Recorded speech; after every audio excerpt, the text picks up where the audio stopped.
வாழ்க. நன்றி ஐயா ஈதா சீமான் அவர்களே. அடுத்தபடியாக தமிழினத்தின் தலைமகன், தமிழ் தேசிய இனத்தின் ஒற்றை நம்பிக்கை, எங்கள் உயிர் அண்ணன் செந்தமிழன் சீமான் அவர்கள் உங்களோடு.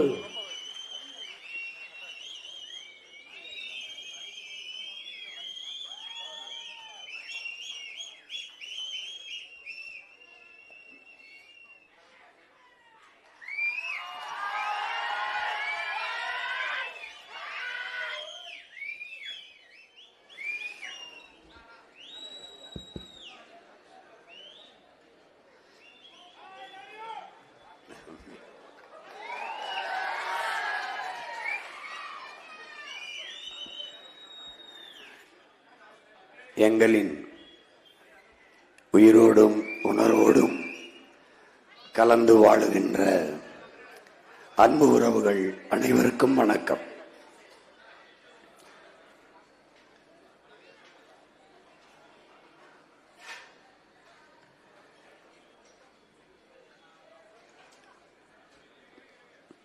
எனது அன்பு சொந்தங்களே,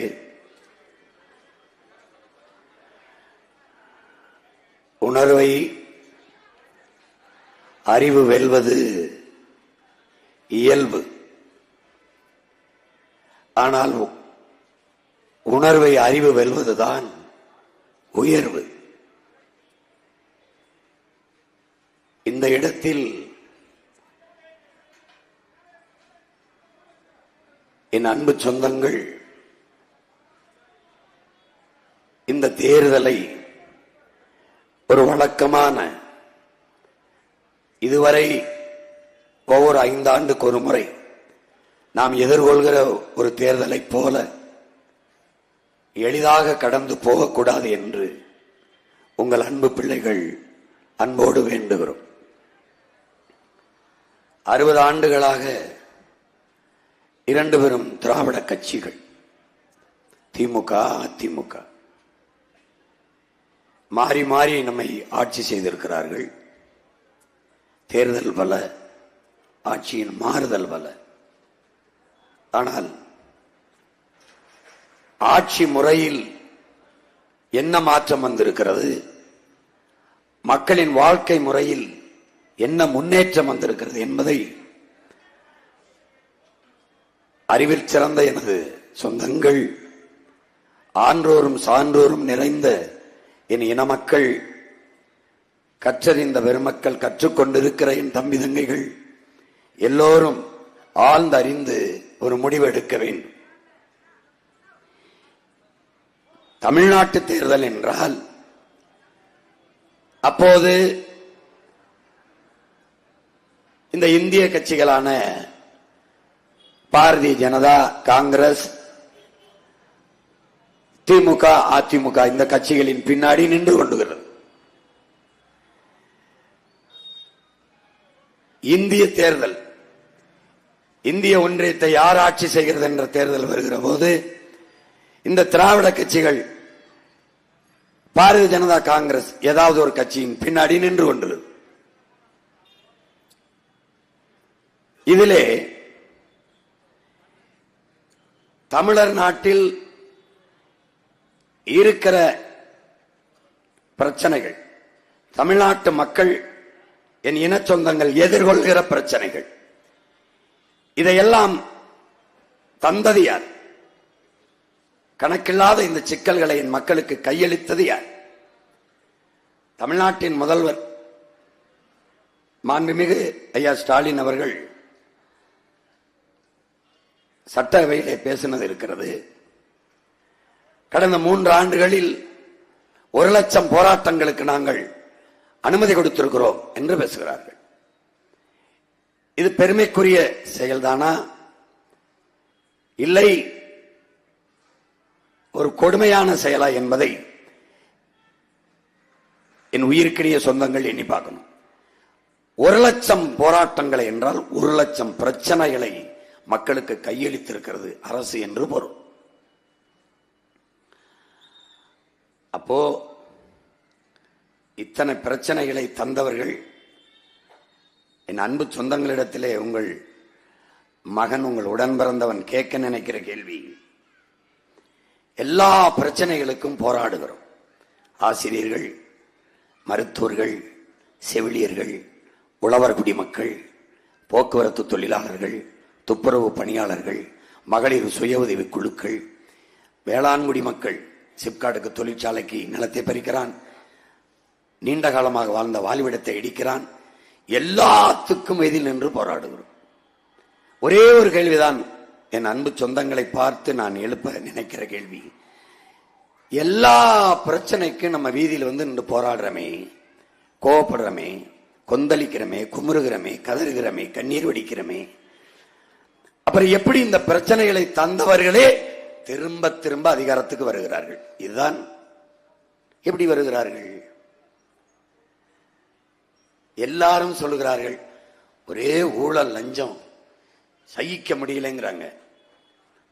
யாருக்குமே ஊழல் பிடிக்கல. இங்க கூடியிருக்கிற யாருக்குமே லஞ்சம் பிடிக்கல. ஆனா ஒரு கேள்வி எழுது, யாருக்குமே பிடிக்கலையே இந்த லஞ்சம், யாருக்குமே பிடிக்கலையே இந்த ஊழல், பிறகு யார் தான் கொடுக்கிறா, யார் தான் வாங்குறா? இந்த கேள்விக்கு யார்கிட்ட பதில் இருக்கு? யாருக்குமே பிடிக்காத ஒன்று எப்படி தொடர்ந்து நடக்குது? பிரச்சனைகளை தந்தவனை திருப்ப திருப்ப அதிகாரத்திற்கு எப்படி வர முடிகிறது? எந்த இடத்தில் தவறு நடக்கிறது என்பதை அறிவு சமூகம் ஆய்ந்தறியணும். இது இப்படியே தொடர்வது என்பது ரொம்ப எப்படி சொல்றது, சகிக்க முடியாத அடிமைத்தனம், சகிக்க முடியாத ஒரு இழிவான அடிமைத்தனம். அடிமை எப்படி உருவாகிறான்? நபிகள் நாயகம் சொல்கிறார்கள், அநீதியை அச்சம் கொள்ளாமல் துணிந்து எதிர்த்து போராடுகிறவன் எவனோ அவனே உண்மையான ஜிகாத் என்கிறார்கள். அதாவது புனிதமான போராளி என்கிறார்கள். அப்படி யாராவது தமிழ்நாட்டில் உருவாகி இருக்கிறானா என்றால் ஒருவன் உருவானான். அவன்தான் எங்கள் உயிர் அண்ணன் பழனி பாபா அவர்கள். அநீதியை எதிர்த்து அச்சமில்லாமல் துணிந்து எதிர்த்து போராடின. அதனாலதான் அவனை புனித போராளி பழனி பாபா என்று நாங்கள் போற்றுகிறோம். அநீதியை எதிர்க்க துணிவில்லாத மக்கள் சகித்துக் கொள்கிறார்கள். தொடர்ந்து சகித்துக் கொள்கிற மக்கள் அடிமையாகிறார்கள். இவ்வளவுதான் அடிமையின் பிறப்பு. இவ்வளவுதான். உங்களுக்கு தெரியுது என் சொந்தங்களே, ஊழல், லஞ்சம் சகிக்க முடியல. திருட்டு பயிலு திருடுறான், மலையை வெட்டுறான், மணல் அள்ளுறான், சாராயத்தை விற்கிறான், பாட்டிலுக்கு 10 ரூபா கூட்டுறான். ஐயோ சகிக்க முடியல. ஆனாலும் கோபம் வரல, அநீதியை எதிர்க்க துணிவில்லை, சகித்துக் கொள்கிறோம். 2 வயசு குழந்தைய 2 வயசு பிஞ்ச கற்பழிச்சு கொண்டு போறான், 60 வயசு அம்மாவை கற்பழிச்சு கொண்டு போறான். என்னடா நாடுது தெரியுது, ஆனா அந்த அநீதியை எதிர்க்க துணிவில்லை, சகித்துக் கொள்கிறோம். எல்லாமே கெட்டு போச்சு, நாடே நஞ்சாயிருச்சு. உலகத்தின் முதல் மொழி, ஆகச் சிறந்த உன் தாய்மொழி. உனக்கு தெரியும் மொழி சிதைந்து அழிந்தால் இனம் அழிந்து விடும்னு. ஆனால் அழிந்துருச்சு, அதை பத்தி கவலை இல்லை. இப்பவே நம் சொந்தங்கள் எழுதி வச்சிருக்கிற அந்த பாருங்க, கதிர் பேப்பர்ஸ், கதிர் கார்ட்ஸ், கதிர் பைனான்ஸ், கதிர் தமிழா இருக்கு, கார்ட்ஸ் தமிழ் எழுத்துல இருக்கு, பைனான்ஸ் தமிழ் எழுத்துல இருக்கு, எல்லாமே தங்கிலீஷா இருக்கு.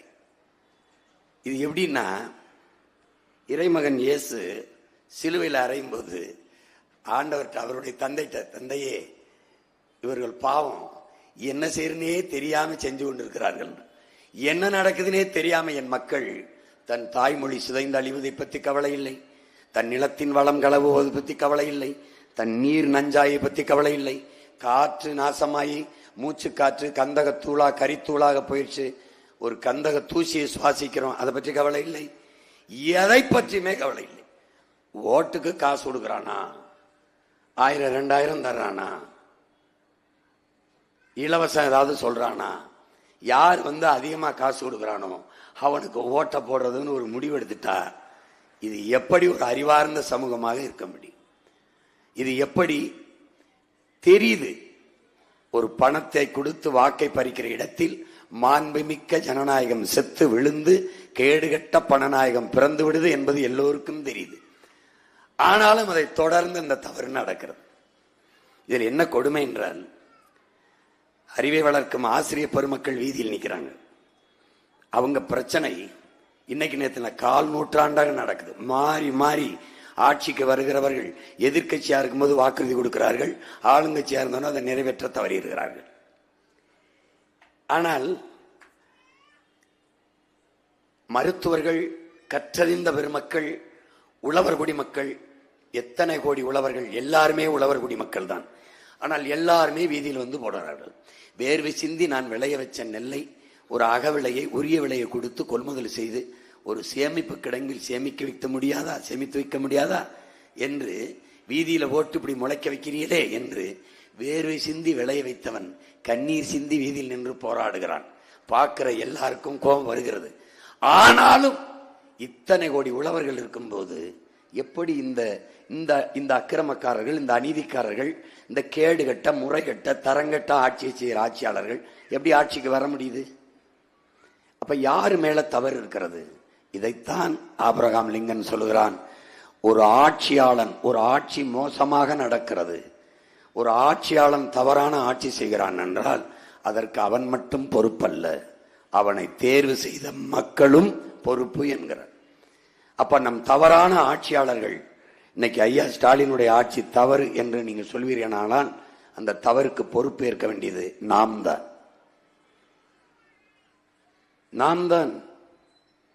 என்னைக்கு நீங்கள் சிந்திப்பீர்கள்? ஒரு நாட்டில் சாராயத்தை அரசு வித்துக்கொண்டு அதில் வந்த வருகாய் குடிக்க வச்சு தன் மக்களை காசை பறிச்சு மயக்கத்தில் வைத்து உடலை திறனிழக்க வைத்து சிந்திக்கிற ஆற்றலை போக்கி உடலில் இருக்கிற திறனை எல்லாம் குறைத்து அவன் காசை பறிச்சு அதை வச்சு நாட்டில் ஆட்சி நடத்துறேன்னு ஒரு ஆட்சியாளன் சொன்னா அதை சகித்துக் கொள்கிற மக்கள் இருந்தால் அந்த மக்களை எப்படி பார்க்கிறது? சாராய கடையை திறந்து விட்டுட்டு பெண்களுக்கு பாதுகாப்பு, சட்டம் ஒழுங்கு, வன்முறை, கொலையை தடுக்கிறோம், இதெல்லாம் பேசுவது எவ்வளவு வேடிக்கையா இருக்கிறது பாருங்கள். எப்படி தாலிக்கு தங்கம் அரைப்பவன், தாலிக்கு ஒருபவன் தங்கம், குடிக்க வச்சு 6 லட்சம் பெண்களின் தாலி அறுத்ததற்கு பேர் என்ன? அதற்கு பேர் என்ன? எங்க ஊர்ல எல்லாம் அவன் தாலி அறுப்பான், அவன் கூட போய் பேசிட்டு இருக்க அயோக்கிய பயம்பாங்க. 6 லட்சம் பேர் தாலி அறுத்தவனை தான் நீ தலைவனா ஏத்திருக்காயின்னு நினைச்சா எவ்வளவு பெரிய கொடுமையானது என்றது நீ யோசிப்பார். திரும்ப அந்த தவறை செய்தால் இந்த பிறப்பு பயனற்றது. மனிதன் என்பதற்கான மாண்பு செத்து போகிறது. அதனால் அறிவு சமூகமே இந்த தேர்தலை ஒரு மாறுதலுக்கான ஒரு களமாக, வரலாறு நமக்கு தந்திருக்கிற அரிய வாய்ப்பாக, காலம் கையெழுத்திருக்கிற உயரிய கடமையாக என் உடன் பிறந்தார்களும் பேரன்புமிக்க பெற்றோர்களும் எண்ணிக்கொண்டு இந்த தேர்தலை அணுக வேண்டும். வாக்கு என்பது மக்களாட்சியை ஏற்றுக்கொண்ட ஒரு நாட்டில் வலிமை மிக்க ஆயுதம், ஒரு வலிமை மிக்க கருவி. அதை அநீதிக்கு எதிராக தூக்க வேண்டும், ஏந்த வேண்டும் என்பதை அறிவார்ந்த எனது பெற்றோர்களும் என் அன்பு தம்பி தங்கைகளும் முடிவெடுக்க வேண்டும். வரிசையில் நின்னோம், வாக்குக்கு காசு கொடுத்தார்கள் வாங்கினோம், பரிசு கொடுத்தார்கள் வாங்கினோம், குடிக்க மது கொடுத்தார்கள், உண்ண சாப்பாடு கொடுத்தார்கள் என்று வாக்கு செலுத்துவது ஒரு சமூகம் தோற்று போன சமூகமாக, தன்மானம் இழந்த சமூகமாக, மாண்பும் பெருமையும் செத்து போன சமூகமாக மாறிவிடும். என் அன்பு தம்பி தங்கைகளே, என் அருமை பெற்றோர்களே, உங்கள் பிள்ளைகள் எங்களை பாருங்கள். என் சாதிதான் வேண்டும் என்றால் எங்களுக்கு வாக்கு செலுத்தாதீர்கள். சாதிக்க வேண்டும் என்றால் உங்கள் பிள்ளைகள் எங்களுக்கு வாக்கு செலுத்துங்கள். என் மதம்தான் வேண்டும் என்றால் எங்களை மறந்து விடுங்கள். இல்லை, அதை தாண்டிய மனிதம், மானுட நேயம்தான் வேண்டும் என்றால் உங்கள் பிள்ளைகள் எங்களுக்கு வாக்கு செலுத்துங்கள். அறிவார்ந்த என் பெற்றோர்களே, என்னிலும் இளைய என் இளைய தலைமுறை புரட்சியாளர்களே, என் தம்பி தங்கைகளே, சாதி அரசியலாகும் என்றால் அங்கே சகோதரத்துவமும் சமத்துவமும் செத்துப்போகும். மதமே அரசியலாகி அதிகாரத்திற்கு வரும் என்றால் அங்கள் மனிதநேயம் என்கிற புனிதம் செத்துப்போகும். பணம் அரசியல் செய்யும் என்றால் அங்கே மாண்புமிக்க ஜனநாயகம் செத்துப்போகும், ஒழுக்கம் பண்பாடு செத்துப்போகும். இதில் இந்த அரசியலை தொடர்ந்து முன்னெடுக்கிற இவர்கள் பக்கம் நிற்கப் போகிறீர்களா? இதை ஒழித்து உண்மையும் நேர்மையுமான தூய அரசியலை முன்னெடுக்க துடிக்கிற உங்கள் பிள்ளைகள், சாதிக்கு கட்சி இருக்கிறது, தலைவன் இருக்கிறான். எல்லா சாதிக்கு மதத்துக்கு கட்சி இருக்கிறது, தலைவன் இருக்கிறான். ஆனால் நீ பிறந்த உன் மொழிக்கும் இனத்திற்கும் ஒரு கட்சி உண்டா என்று பார். அந்தந்த சாதிக்கு தலைவன், அந்தந்த மதத்திற்கு தலைவன், எல்லாருக்குமான ஒரு கட்சி, ஒரு தலைமை உண்டா? மனிதனுக்கு மட்டுமாக அரசியல் செய்ய இங்க ஆள் இருக்கிறது. வணங்குகிற சாமியை கூட காப்பாற்ற இங்கே கட்சி இருக்கிறது. ஆனால் வணங்க உனக்கு 1 கோடி சாமி, வாழ ஒரே ஒரு பூமி. அந்த பூமியை காப்பாற்ற ஒரே ஒரு கட்சி தான் இந்த நாட்டில் உண்டு. அது நாம் தமிழர் கட்சி மட்டும்தான் உண்டு. உலகில் எல்லா உயிரையும் நேசிக்கிற ஒரு ஆற்றல் உண்டென்றால் அதற்கு பெயர்தான் என் அன்பு தம்பி தங்கையிலே அருமை பெற்றோர்களே, இறை ஆற்றல். நீங்கள் நம்புகிற, நான் நம்புகிற இறை ஒருவனால் தான், இறைவன் ஒருவனால் தான் உலகிலே எல்லா உயிரையும் சமமாக அன்பு காட்டி நேசிக்க முடியும்.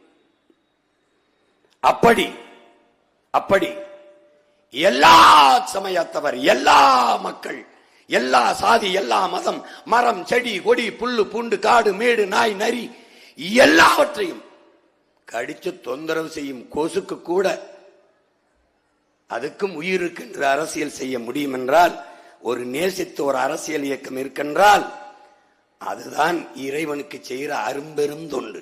அதைத்தான் உங்கள் பிள்ளைகள் செய்கிறோம். எல்லாருக்குமான அரசியலை செய்ய இந்த நிலத்தில் இல்லை, உலகத்திலே ஒரே ஒரு அரசியல் பேரியக்கம் தான் உண்டு. அது நாம் தமிழர் கட்சி மட்டும்தான். ஏன் இவ்வளவு மாண்பு, ஏன் இவ்வளவு உயர்ந்த பிடிப்பு? காரணம், என் தாய் தமிழ் தாய், பேரன்பின் தாய். அவள் ஒருத்திதான் உலகம் தழுவி எல்லோரும் யாதும் ஊரே யாவரும் கேளீர் என்று நேசித்தவள் என் தாய் தான். பிறப்பு ஒக்கும் எல்லா உயிருக்கும் என்றவள் என்னுடைய அம்மா, தமிழ் அம்மா. பகுத்துண்டு பல் உயிர்கள், உறவுகள் இல்ல உயிர்கள், அவதான். காக்கை குருவி எங்கள் சாதி, நீல் கடலும் மலையும் எங்கள் கூட்டம், அவள்தான். புதியது ஒரு உலகம் செய்வோம், கெட்ட போரிடுவை உலகத்தை வேரோடு சாய்ப்போம். பொது உடைமை கொள்கை திசையெங்கும் சேர்ப்போம், புனிதமோடு அதை எம் உயிரென்று காப்போம் என்றது எங்கள் தமிழ் தான், எங்கள் தாய் தான். பாரடா உன் மானுட பரப்பை, மானுட சமுத்திரம் நான் என்று கூவு, விசால பார்வையால் விழுங்கு மக்களை என்றது என் தாய் தான். கம்பன், கபிலன், இளங்கோ, வள்ளுவன் எல்லோரும் உலகு உலகு உலகு என்று உலகம் தழுவி நேசித்து நின்ற ஒரே இனக்கூட்டம் என் கூட்டம் தான், என் இன மக்கள் தான். அதனால் உலக பொதுமைக்கு அரசியலை வைக்கிற பிள்ளைகள் நாம் தமிழர் பிள்ளைகள். ஏன் இங்க நின்று பேசுறான்? உலகத்துக்கு ஊருக்கே சோறு என்றாலும் ஒரு வீட்டில் தான் உழைக்கணும். எத்தனை பெரிய விருந்தாலும் ஒரு இடத்தில் தான் சமைக்கணும். இந்த நிலத்தில் நின்றுதான் என் பாட்டன் கணியன் பூங்குன்றன் யாதும் ஊரே யாவரும் கேளீர் தீதும் நன்றும் பிறதரவாரா என்று பாடினார். அந்த மாண்பு, எல்லோரும் மானுட நேயர்களாக இருந்தார்கள். தமிழர்கள் நாங்கள் மட்டும்தான் உயிர்மை நேயர்களாக இருந்தோம். மாட்டுக்கு நீதி சொன்னான் என்னுடைய மன்னன் மனுநீதி சோழன், மயிலுக்கு போர்வை போத்தினான் என் பாட்டன் பேகன், முல்லைக்கு தேரை நிறுத்தினான் பாரி. காரணம் உயிர்மை நேயம், உயிர்மை நேயம். வாடிய பயிரை கண்டபோதெல்லாம் வாடினேன் எங்கள் வள்ளலார் பெருந்தகை. காரணம் பயிருக்கு உயிருக்கு என்று வாடுகிறான், உயிர்மை நேயம். அந்த உயிர்மை நேயம் கொண்ட இனத்தின் பிள்ளைகள் நாங்கள். உலக பொதுமைக்கு புவி வெப்பமாகிறது என்றால் ஏன் வெப்பமாகிறது? அதற்கு வழி என்ன? எனக்கு வெயில் அடித்தால் கொடை, என் பூமி தாய்க்கு வெயில் அடிக்கிறது பிடிக்க வேண்டும் கொடை. என்ன கொடை? பச்சை கொடை, ஒரே கொடை. மரம் வளர்ப்பது ஒன்றுதான். அப்ப என்ன வழி? 10 ஆண்டு பசுமை திட்டம், பல கோடி பனை திட்டம் கொண்டாட. 10 வருஷத்துல போர்த்தரா பூமியை. நான் சொல்லும் போது எல்லாம் சிரிச்ச. 5 தலைநகரா மாத்துவேன், தமிழகத்தையே மாத்துவேன், நிர்வாகத்தையும் அதிகாரத்தையும் பரவலாக்குவேன்.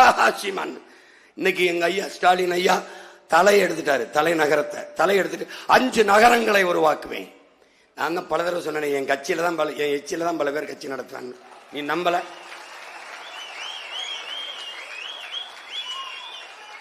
எந்த குற்றத்திற்கும் மரணம் தண்டனையாக இருக்கக்கூடாது என்பது எங்கள் கொள்கை நிலைப்பாடு. ஆனால் எங்கள் பிள்ளைகளை வன்புணர்வு செய்து கொலை செய்தால் மரணம் தவிர வேற தண்டனை இல்லை என்பது எங்களின் உறுதியான கொள்கை நிலைப்பாடு. பல முறை பேசிட்டேன். என் பிள்ளைய வன்புணர்வு செஞ்சு கொலை செஞ்சுட்டானா போவேன், அழுவேன், ஆதரவு சொல்லுவேன், மாலையை வைப்பேன், எடுத்து புதைக்க கூடாது, நான் வர்ற வரைக்கும்னு போவேன். எவன் செஞ்சான அவனை முச்சந்தியில வச்சு சுட்டு கொன்னு அவனை புதைச்சிட்டு இதை புதடாம. இப்ப எல்லாருக்கும் தெரிஞ்சிடும் ஏன் கொன்னேன்னு, எல்லாருக்கும் தெரிஞ்சிடும். அதுக்கப்புறம் 2 பேரை போட்டேன்னு வச்சுங்க, என் பெண்ணை என் பிள்ளையை தொட்டால் பாயும் நெஞ்சில தொட்டா ஒரே ஒரு தோட்டா காட்டிடுவேன் டாட்டா. இவ்வளவுதான். புரிஞ்சிருச்சுன்னு நினைக்கிறேன். இப்பதான் ஐயா வர்றாரு. பெண்களை 6-7 வயசு 8 வயசு பிள்ளைகளை வன்புணர்வு செய்து கொலை செய்தால் மரண தண்டனை விதிப்போம்.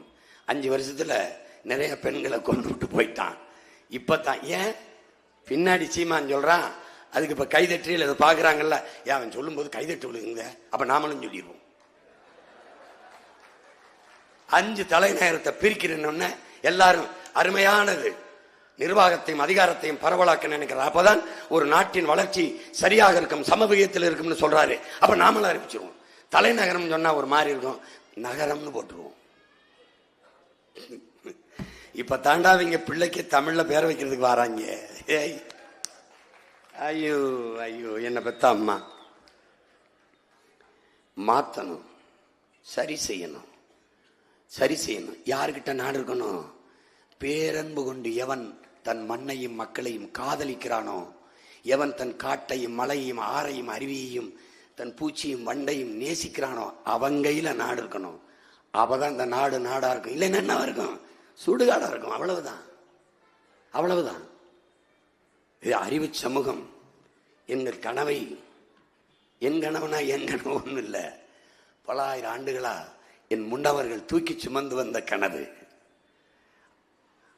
அவர்கள் எங்கள் தலைவனுக்கு கையளித்தார்கள், அவன் தூக்கி சுமந்தான். பிரபாகரன் சீமானுக்கு கோடி கோடியா காசை கொடுத்தான், காசு ஒத்த பைசா தரல, அவன் சுமந்த கனவை தந்தான். அதை அவன் மகன் தூக்கிட்டு அந்த கனவை உங்களுக்கு பிரிச்சு பிரிச்சு பிரிச்சு பிரிச்சு பிரிச்சு பிரிச்சு எப்படி சிதைந்து அழிந்து கொண்டிருக்கிற தமிழ் தேசியன மக்கள், தமிழ் பேரின மக்கள் பாதுகாப்பாக வாழ்வதற்கு போராடித்தான் ஆக வேண்டும் என்ற கட்டாயத்திற்கு நிலைக்கு தள்ளப்பட்டு விட்டார்கள்.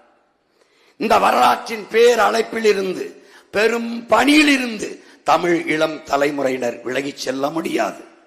நமக்கென்று உலகத்தில் குரல் எழுப்பவோ ஆதரவு கை நீட்டவோ எவருமற்ற நிலையில் தனித்து விடப்பட்ட ஒரு அடிமை தேசினத்தின் மக்கள். வழி எனக்கு நான், உனக்கு நீ, நமக்கு நாம் கிளர்ந்தெழுந்து போராடி நமது உரிமையை மீட்டு பெருமையை காத்து வாழ்வது ஒன்றுதான் வழி. அதற்கு இருக்கிற கடைசி வழி, தலைவனின் ஆயுதம் மிச்சமற்றதை இந்த நிலத்தில் வென்று முடிக்க இருக்கிற கடைசி ஆயுதம் அரசியல் விடுதலை. தலைவனின் கருவி ஆயுதம் விட்டதை அவன் பிள்ளைகள் அறிவாயுதம் ஏந்தி வெல்வது ஒன்றுதான் நமக்கு இருக்கிற கடைசி வாய்ப்பு. அப்ப என்ன பண்ணலாம்? மொழி சத்திரிச்ச பரவாயில்ல, தங்கிலீஷாவே இருந்துட்டு போட்டோம். 1800 கன்னடர் போன மாதிரி, 600 தெலுங்கர் போன மாதிரி, 15ஆம் நூற்றாண்டு மலையாளி துளுவர்லாம் போன மாதிரி நம்ம தங்கிலீஷா இருந்துட்டு போட்டு எனக்கு போடாத. இல்லை, என் அன்னை தமிழ் மீட்சி வர வேண்டும், எழுச்சி வர வேண்டும். தமிழ் மீட்சியே தமிழர் எழுச்சி. தாத்தா தேவனையப்பா வரணும். அப்ப என்ன செய்யணும்? தமிழன் ஆட்சி வரணும். தமிழுக்கும் தமிழருக்காக ஆட்சி செய்யற தமிழன் ஆட்சி வரணும் அப்படின்னு நினைச்சா எனக்கு போடு, வாக்க போடு. இல்லைன்னா விட்டு. இலவசம் வேணாம். அதை பெற வேண்டிய ஏழ்மை நிலையில் இல்லாது, வறுமை நிலையில் இல்லாது என் வாழ்க்கை தரத்தை உயர்த்தணும் அப்படின்னு நினைச்சுன்னா உன் மகனுக்கு போடு. இல்லைன்னா ஏற்கனவே போட்டவங்களுக்கு போட்டுரு. எது சரி தவறு ஆழ்ந்து யோசிச்சுப்பார். உனக்கு அறிவு இருக்கு, கற்று இருக்கிற உலகம் உள்ளங்கையில் இருக்கு, தட்டிப்பாரு. ஒவ்வொரு நாடும் எப்படி ஒவ்வொரு துறையும் நிர்வகிக்குன்னு பாரு. அது எப்படி நீரை கொடுக்குது, அது எப்படி மருத்துவத்தை கொடுக்குது, அது கல்வியை கொடுக்குது, எப்படி போக்குவரத்து நடக்குது, எப்படி மின்சாரத்தை உற்பத்தி செய்து கொடுக்குது, எல்லாத்தையும் பார். அப்படி ஏன் உன் நாடு கொடுக்க முடியலன்னு கேட்டீங்கன்னா அண்ணன் சொல்றத கவனி. எல்லாரும் தான் பேசுறாங்கல்ல. ஏற்கனவே அதிகாரத்தில் இருந்த 2 தலைவர்கள், அதிகாரத்துக்கு வர துடிக்கிற இன்னொரு தலைவர் என்ன பேசுறாருன்னு பாருங்க. 2000 பெண்களுக்கு 2500. அவரே சொல்றாரு, போட்டி எனக்கும் ஐயா ஸ்டாலினுக்கும் தான்றாப்ல. அவர் 2000 2500. அப்ப போட்டி 2 பேருக்கு தான். 2000க்கு 2500க்கு தான் போட்டி. இந்த போட்டிங்கும் போது ஆட்டுக்குடல் போட்டி தான் எனக்கு ஞாபகத்துக்கு வருது. பேசாம வறுத்துட்டு போயிடலாமாடான்னு தோணுது. இவங்களோட இந்த அக்கப்போருக்கு நம்ம போவேன்னா நம்ம அறப்போரை செய்ய வந்திருக்கோம். அதனால இப்ப ஒவ்வொரு சிக்கலா காகிதத்தில் எழுதி வச்சேன். என் கனவை நீங்க படிக்கல, அதனால காட்சியா விரிச்சு வைக்கிறேன். என் அன்பு சொந்தங்கள் ஒவ்வொன்னா பாருங்க. எப்படி கல்வியை பெருக்குவேன், எப்படி மருத்துவத்தை தரம் கூட்டுவேன், எப்படி என் பிள்ளைகளுக்கு கல்வியை கொடுப்பேன், எப்படி நீரை கொடுப்பேன், எப்படி வேளாண்மையை மீட்டூராக செய்து கட்டமைப்பேன், எப்படி வேளாண்மையை முன்னிறுத்தி ஒரு தற்சார்பு தாய்மை பொருளாதாரத்துக்கு போவேன், எல்லாருக்கும் எப்படி வாழ்விடத்தில் வேலை கொடுப்பேன், படித்தவன் படிக்காதவன் அனைவருக்கும் அரசு வேலை எப்படி கொடுப்பான் சீமான். நீ கேப்பில கொடுப்பேன், போட்டு காட்டிக்கிட்டு வாரேன். கொஞ்சம் பார்த்துருப்பேன். இன்னும் 30-35 கூட்டர்களை ஒன்னா போடுவேன். இங்க கொஞ்சம் போடுவேன், நாளைக்கு ஒன்று போடுவேன், அங்கே ஒன்று போடுவேன். தொடர்ச்சியா போட முடியாது, ஏன்னா 1 மணி நேரம் இருக்கு. இப்ப இந்த நீர்வளத்திலேயே 3-4 மணி நேரம் ஓடணும். ஆனா கொஞ்சம் கொஞ்சமா பிரிச்சு காட்டுறேன். கோயம்புத்தூர்ல இருக்க முக்கியமான பிரச்சனையை காட்டுறேன். தமிழ்நாட்டு அரசு முத்திரை ஒரு தடவை நல்லா பாத்துக்க. நம்ம ஆட்சிக்கு வந்தோடனே இதுதான் தமிழ்நாட்டு அரசு முத்திரை.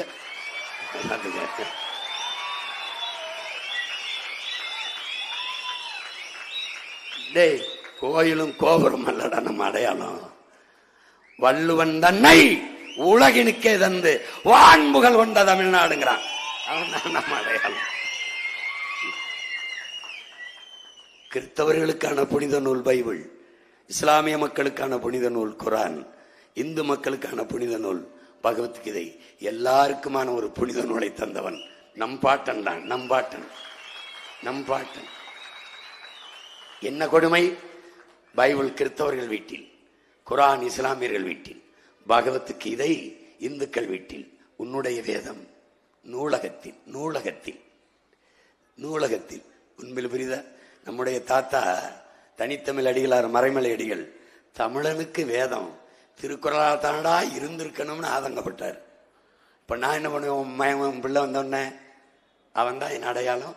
அவனுடைய மறைமொழியே தமிழ் பேரினத்தின் வேதம். என்ன சொல்லுவான்? மறையோதும் பள்ளிகளை மலை அடிவாரங்களிலும் கட்டி உருவாக்கி என் பிள்ளைகளை திருக்குறளை பாடியா போதியா நாடு உருப்பற்றும். இதுதான் முத்திரை. பார்த்துக்க மனசுல. என்ன திடீர்னு ஏதோ ஒரு காட்டுறேன்னு நினைக்காத. அவன் நம்ம அடையாளம். பனை நம் தேசிய மரம், நெல், அப்புறம் அந்த பக்கம் காலை. அவன் நம்ம உடன் பிறந்த உறவு. அவன் ஆதியிலிருந்து நம்மோடு உழைச்சி வாரான். உழவனின் உற்ற தோழன். அவன் கீழே 2 பேர் படுத்திருக்கான். யாருன்னு தெரியும்? அவன் இந்த நாட்டினுடைய விலங்கு அசோக சக்கரம். அது இருக்கட்டும்னு வச்சிருக்கேன். நீரின்றி அமையாது உலகினின் யார் யாருக்கும் வானின்றி அமையாது ஒழுக்கு. விசும்பின் துளி விழி நல்லால் மற்ற அங்கே பசும்புல் தலை காண்பதறிது. நீரின் பெருமையை, நீரினுடைய அவசியத்தை நம்ம பாட்டேன்னு சொல்றான். உலகமே இல்லடா, ஒரு சொட்டு துளி மலை துளி மண்ணில் வந்து விழலைன்னா விண்ணில் இருந்து பசும்புல் ஒரு புல்லு கூட முளைக்காதுன்றான். நீ பார்த்த வள்ளுவன் வேற, நான் நிறுத்திருக்கிற வள்ளுவன் வேற. இவன் நம்மள மாதிரி 6 பேக் போட்டு ஜிம்முக்கு போற ஆளு. இப்படியே உட்கார வச்சு சன்னியாசி மாதிரி கட்டியே உனக்கு.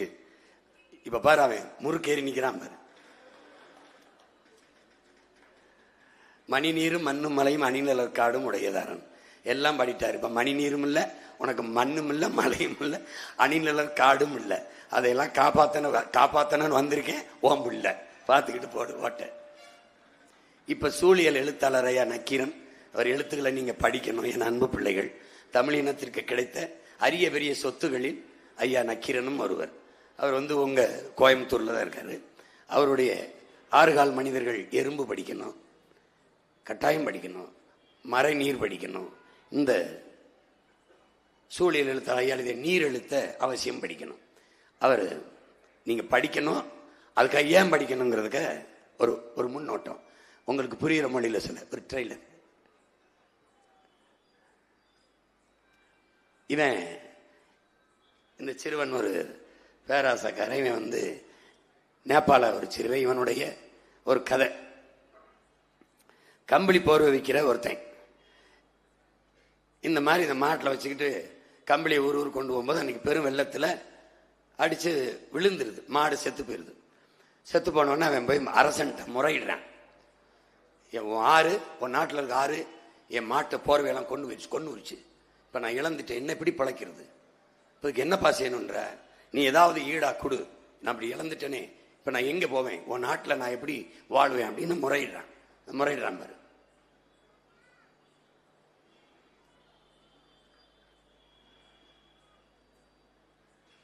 அப்ப என்ன, நான் என்ன தர்றேன்? அந்த ஆற்றை எனக்கு கொடுத்துறேன், அந்த ஆற்றை எனக்கு கொடுத்துருன்றான். ஆத்தையே கேட்கிறேன், நான் அந்த ஆற்றை பழி வாங்கணும். என்னை என் மாட்டை கொண்டு போயிடுச்சு, என்னுடைய போர்வையெல்லாம் கொண்டு போயிடுச்சு, இப்போ நான் பழி வாங்கணுன்றேன். அரசரை இவன் தொல்லை தாங்க முடியல. ஆற்றை வச்சுட்டு என்ன பண்ண போறாங்க இருக்கு போய, சர்ரா எடுத்துக்கடா நீ என்ட்டாரு. அரசர் உத்தரவாயிருது, அரசர் கட்டளை ஆயிருது, ஆறு அவனுக்கு சொந்தமாயிருது. இப்ப என்ன பண்ற? ஆறு சொந்தமானவன ஆத்துல தண்ணி எடுக்க வர மக்களை எடுக்காத. ஏன்? ஆறு என்னது? அப்ப தண்ணி காசு. எப்படி காசுன்ட்டான் பாருங்க.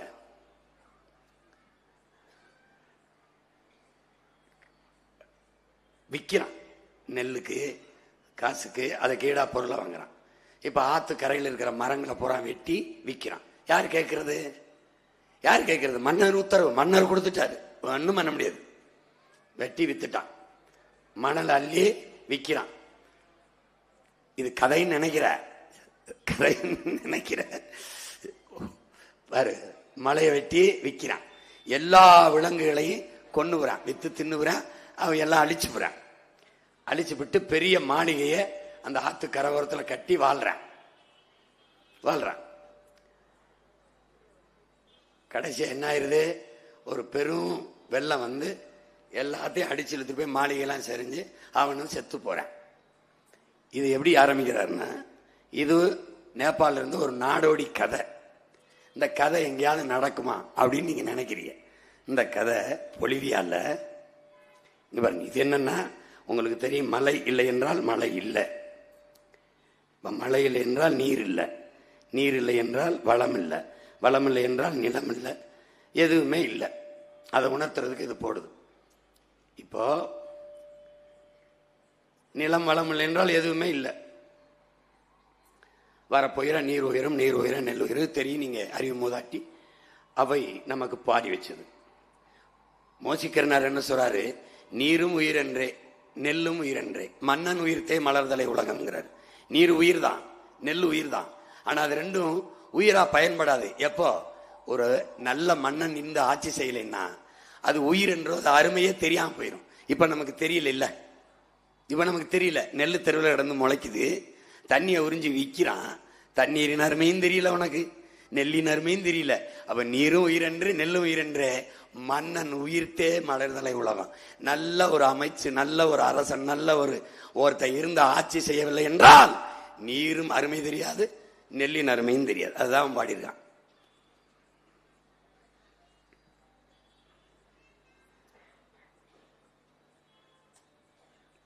முப்பத்தி 4 ஆறுகள், 154 நீர்நிலைகள் எல்லாம் இருந்து செழித்த ஒரு பூமி. பாட்டன் வந்து காவிரி தென்பண்ணை பாலாறு தமிழ் கண்டதொரு வைகை பூர்ணை நதி என மேவிய பல ஆறு ஓடி திருமேனி செழித்த தமிழ்நாடுன்னு பாடுறான். இன்னைக்கு எந்த ஆறும் எப்படி ஓடுதுன்னு நீ பாத்துக்க.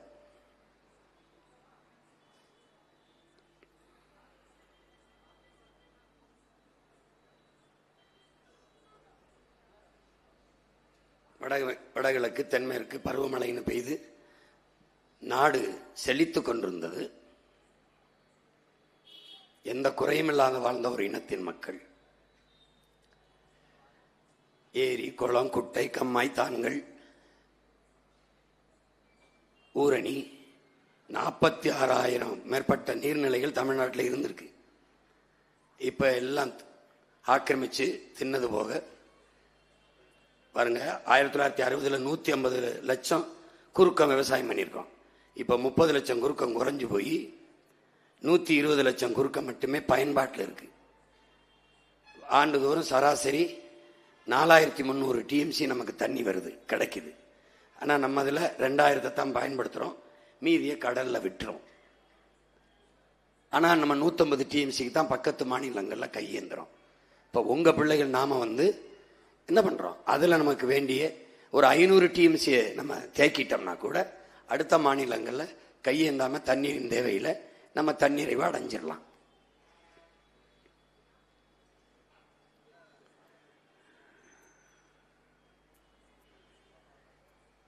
இந்தியாவின் தற்போதைய நீர்வளம் கவலைக்கிடும். எப்படியெல்லாம் நம்ம தண்ணிக்கு நம்ம மக்கள் அவஸ்தைப்படுறாங்க, அல்லோலப்படுறாங்க, கஷ்டப்படுறாங்கிறத காட்சி. நீர் உலக உயிர்களின் உயிர்ப்பாலா இருக்கு, உயிர் தேவையா இருக்கு, ஒரு மனித தேவை இல்லை. அதை விற்பனைக்கு கொண்டு வந்தது பெரிய கொடுமை, பெரிய கொடுமை. இதுல எப்படி, நான் 800 கோடி மக்கள் நம்ம உலகத்துல 100 கோடி மக்களுக்கு தான் தண்ணி இருக்கு, 2 விழுக்காடு தான் இருக்கு. அதை 20 விழுக்காடா எப்படா உயர்த்துறது முடிவெடுக்காம இதை வித்தா நல்லா சம்பாதிக்கலாம்னு நினைக்கிறான். இதெல்லாம் எதுவும் நம்ம உருவாக்கல, உண்மையிலே நடக்கிற காட்சிகளை தான் நம்ம போடுறோம். இப்போ ஒவ்வொரு நதியும் எப்படி இங்க பாருங்க, எப்படி பிளாஸ்டிக் குப்பைகளால, கழிவு நீர்களால எப்படி நாசமாக்கப்பட்டிருக்கு, எப்படி சிதைத்து அழிக்கப்பட்டிருக்குங்கிறத நீங்க பார்க்கணும்.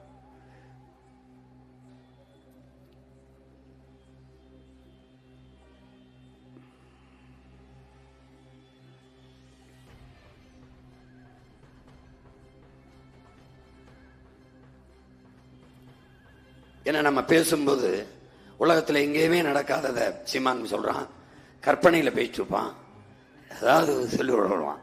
அவன் கதை சொல்லுவான், நம்ம வரலாறுன்னு நம்ம சொல்லுவான், நம்ம வரலாறு சொல்லுவோம், அவன் கதைன்னு சொல்லிட்டு இருப்பான். உலகங்க நடக்கிறதான் உங்க பிள்ளைகள் காட்டுறோம்.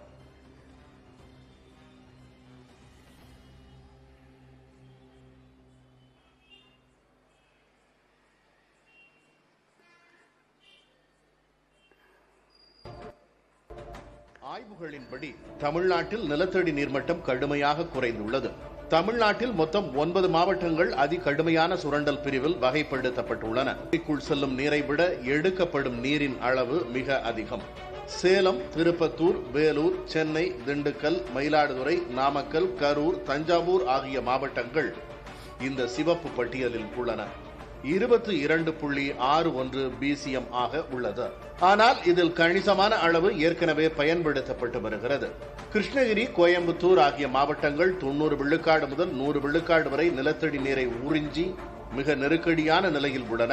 தருமபுரி, மதுரை, ஈரோடு உள்ளிட்ட மாவட்டங்கள் 70 விழுக்காடு முதல் 90 விழுக்காடு வரை நீரை பயன்படுத்தி பாதி நெருக்கடி நிலையில் உள்ளன. இப்ப இது இந்த அறிவிப்போட அரசின் பொறுப்பு, சமூக ஆர்வலர்களின் பொறுப்பு முடிஞ்சிட்டு.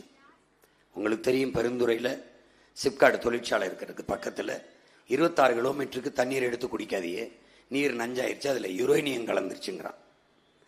பீகாரில் தேர்தலுக்கு முன்னாடி சொன்னால் ஜெயிக்க முடியாதுன்ட்டு தேர்தல் முடிஞ்ச பிறகு 10 நாள் அறிவிக்கிறான்.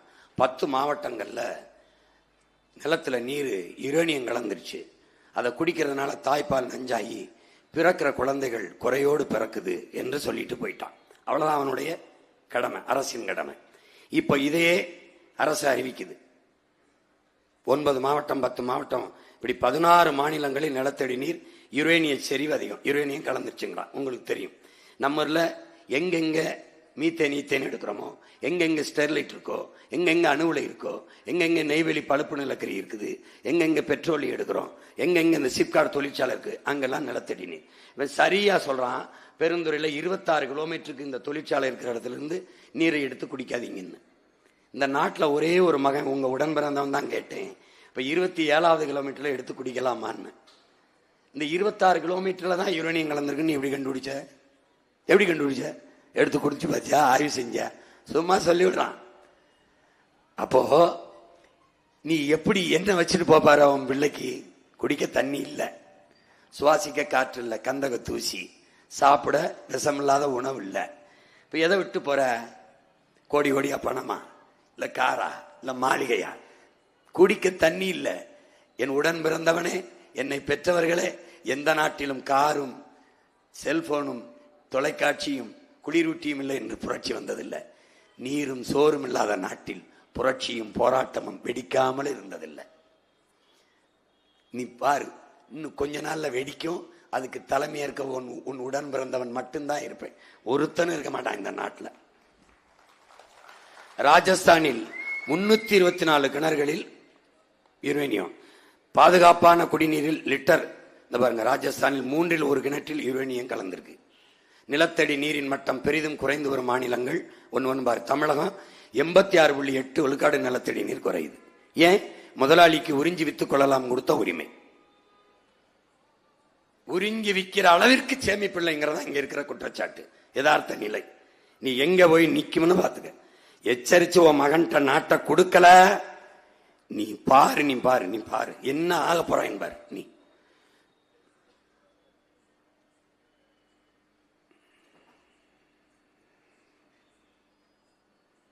பஞ்சாப் 84.6, ஆந்திரா கொஞ்சம் குறைவு. தமிழ்நாட்டில் பாருங்க, தருமபுரி, வடகரை, திருப்பூர், பாலன் நகர் காலி குடங்களுடன் சாலை மறியலில் ஈடுபட்டனர். தண்ணீருக்கு என் அன்பு சொந்தங்களே, அருமை பெற்றோர்களே, உடன் பிறந்தார்களே, கற்காலத்துல கூட நமது முன்னவர்கள் இப்படி தண்ணீர் வேட்டைக்கு போகல. ஒரு நம் தாய் தங்கையினுடைய தலையிலேயாவது ஒரு மண் குடமோ ஒரு வெங்கல குடமோ சில்வர் குடமோ இருக்காது. பூரா பிளாஸ்டிக் குடைமண். அணுகுண்டு போட்டுத்தான் குண்டு போட்டுத்தான் பூமி அழிக்க வேண்டும் என்பதல்ல, பிளாஸ்டிக்கே போதுங்கிறான். பிளாஸ்டிக் நெகிழியே போதுங்கிறான். அணுகுண்டு உடனே அழிக்கும், இது கொஞ்சம் கொஞ்சமா அழிக்கும். இந்த பிளாஸ்டிக்கும் இந்த நெகிழியும் மக்கி மண்ணோட மண்ணா போக 5 லட்சம் ஆண்டு ஆகும் அப்படின்னு ஒரு ஆய்வு சொல்லுது. 50,000 ஆண்டு ஆகும்னு ஒரு ஆய்வு சொல்லுது. 5000 ஆண்டுகள் ஆகும்னு ஒரு ஆய்வு சொல்லுது. யார் பார்க்க போறா? யார் இருக்க போறா 5000 ஆண்டு? இல்லை. இப்போ அற்ப பிளாஸ்டிக்கை கூட தடை செய்ய முடியல இவர்களால. பிளாஸ்டிக் இல்லாத நகரத்தை உருவாக்கும். யார் உருவாக்குவா? ஆட்சியாளர்கள். அப்ப ஏன் பிளாஸ்டிக்கை தடை செய்யல? பிளாஸ்டிக் உற்பத்தி செய்யற முதலாளிகள்ட்ட இருந்து வர கமிஷன் போயிடும். இப்போ உங்க மகன் என்ன செய்வேன்? தடை. மாற்ற என்ன? நான் சொல்றேன் மரவள்ளி கிழங்குல இருந்து இதே மாதிரி பிளாஸ்டிக் பை தயாரிக்கிறேன். இதே குடம், மண் குடம் கொடுக்கிறேன், சில்வர் குடம் கொடுக்கிறேன், வெங்கல குடம் கொடுக்கிறேன். மாற்றுக்கு வா. மூங்கில இருந்து தண்ணி குடிக்கிற போத்தல் தர்றேன் உனக்கு, மண்ல இருந்து தர்றேன். நான் தான் மாற்று தரனே. ஜப்பான்ல மரவள்ளி கிழங்குல இருந்து இந்த பை தயாரிக்கிறான், பிளாஸ்டிக் பாலித்தீன். தண்ணிக்குள்ள போட்டவன அப்படியே கரைஞ்சிருது. ஒரு மாசம் கிடையாது. வாழை நார்ல பை தர்றேன், சணல்ல பை தர்றேன். எப்படி தர்றேன்? போட்டு காட்டுறேன் பாரு. இன்னைக்கு காட்டல, நாளை காட்டுவேன். அப்ப என்ன பண்ணும்? தினம் என்னை நீ தேடணும். இன்னைக்கு ராத்திரி சீமா என்ன காட்டுறேன்? போடுறா, தட்டுறா, யூடியூப்ல லேட்டஸ்ட் ஸ்பீச் சீமான்னு போடுறா, வந்துரும்டா. அதுல பாருடா என்ன சொல்றேன்னு. எதையோ பார்த்து பொழுத போக்குறியே, இத பார்த்து நல்ல பொழுத ஆக்கு ஒரு தயவு செய்து மட்டுமே வழங்கப்படுகிறது.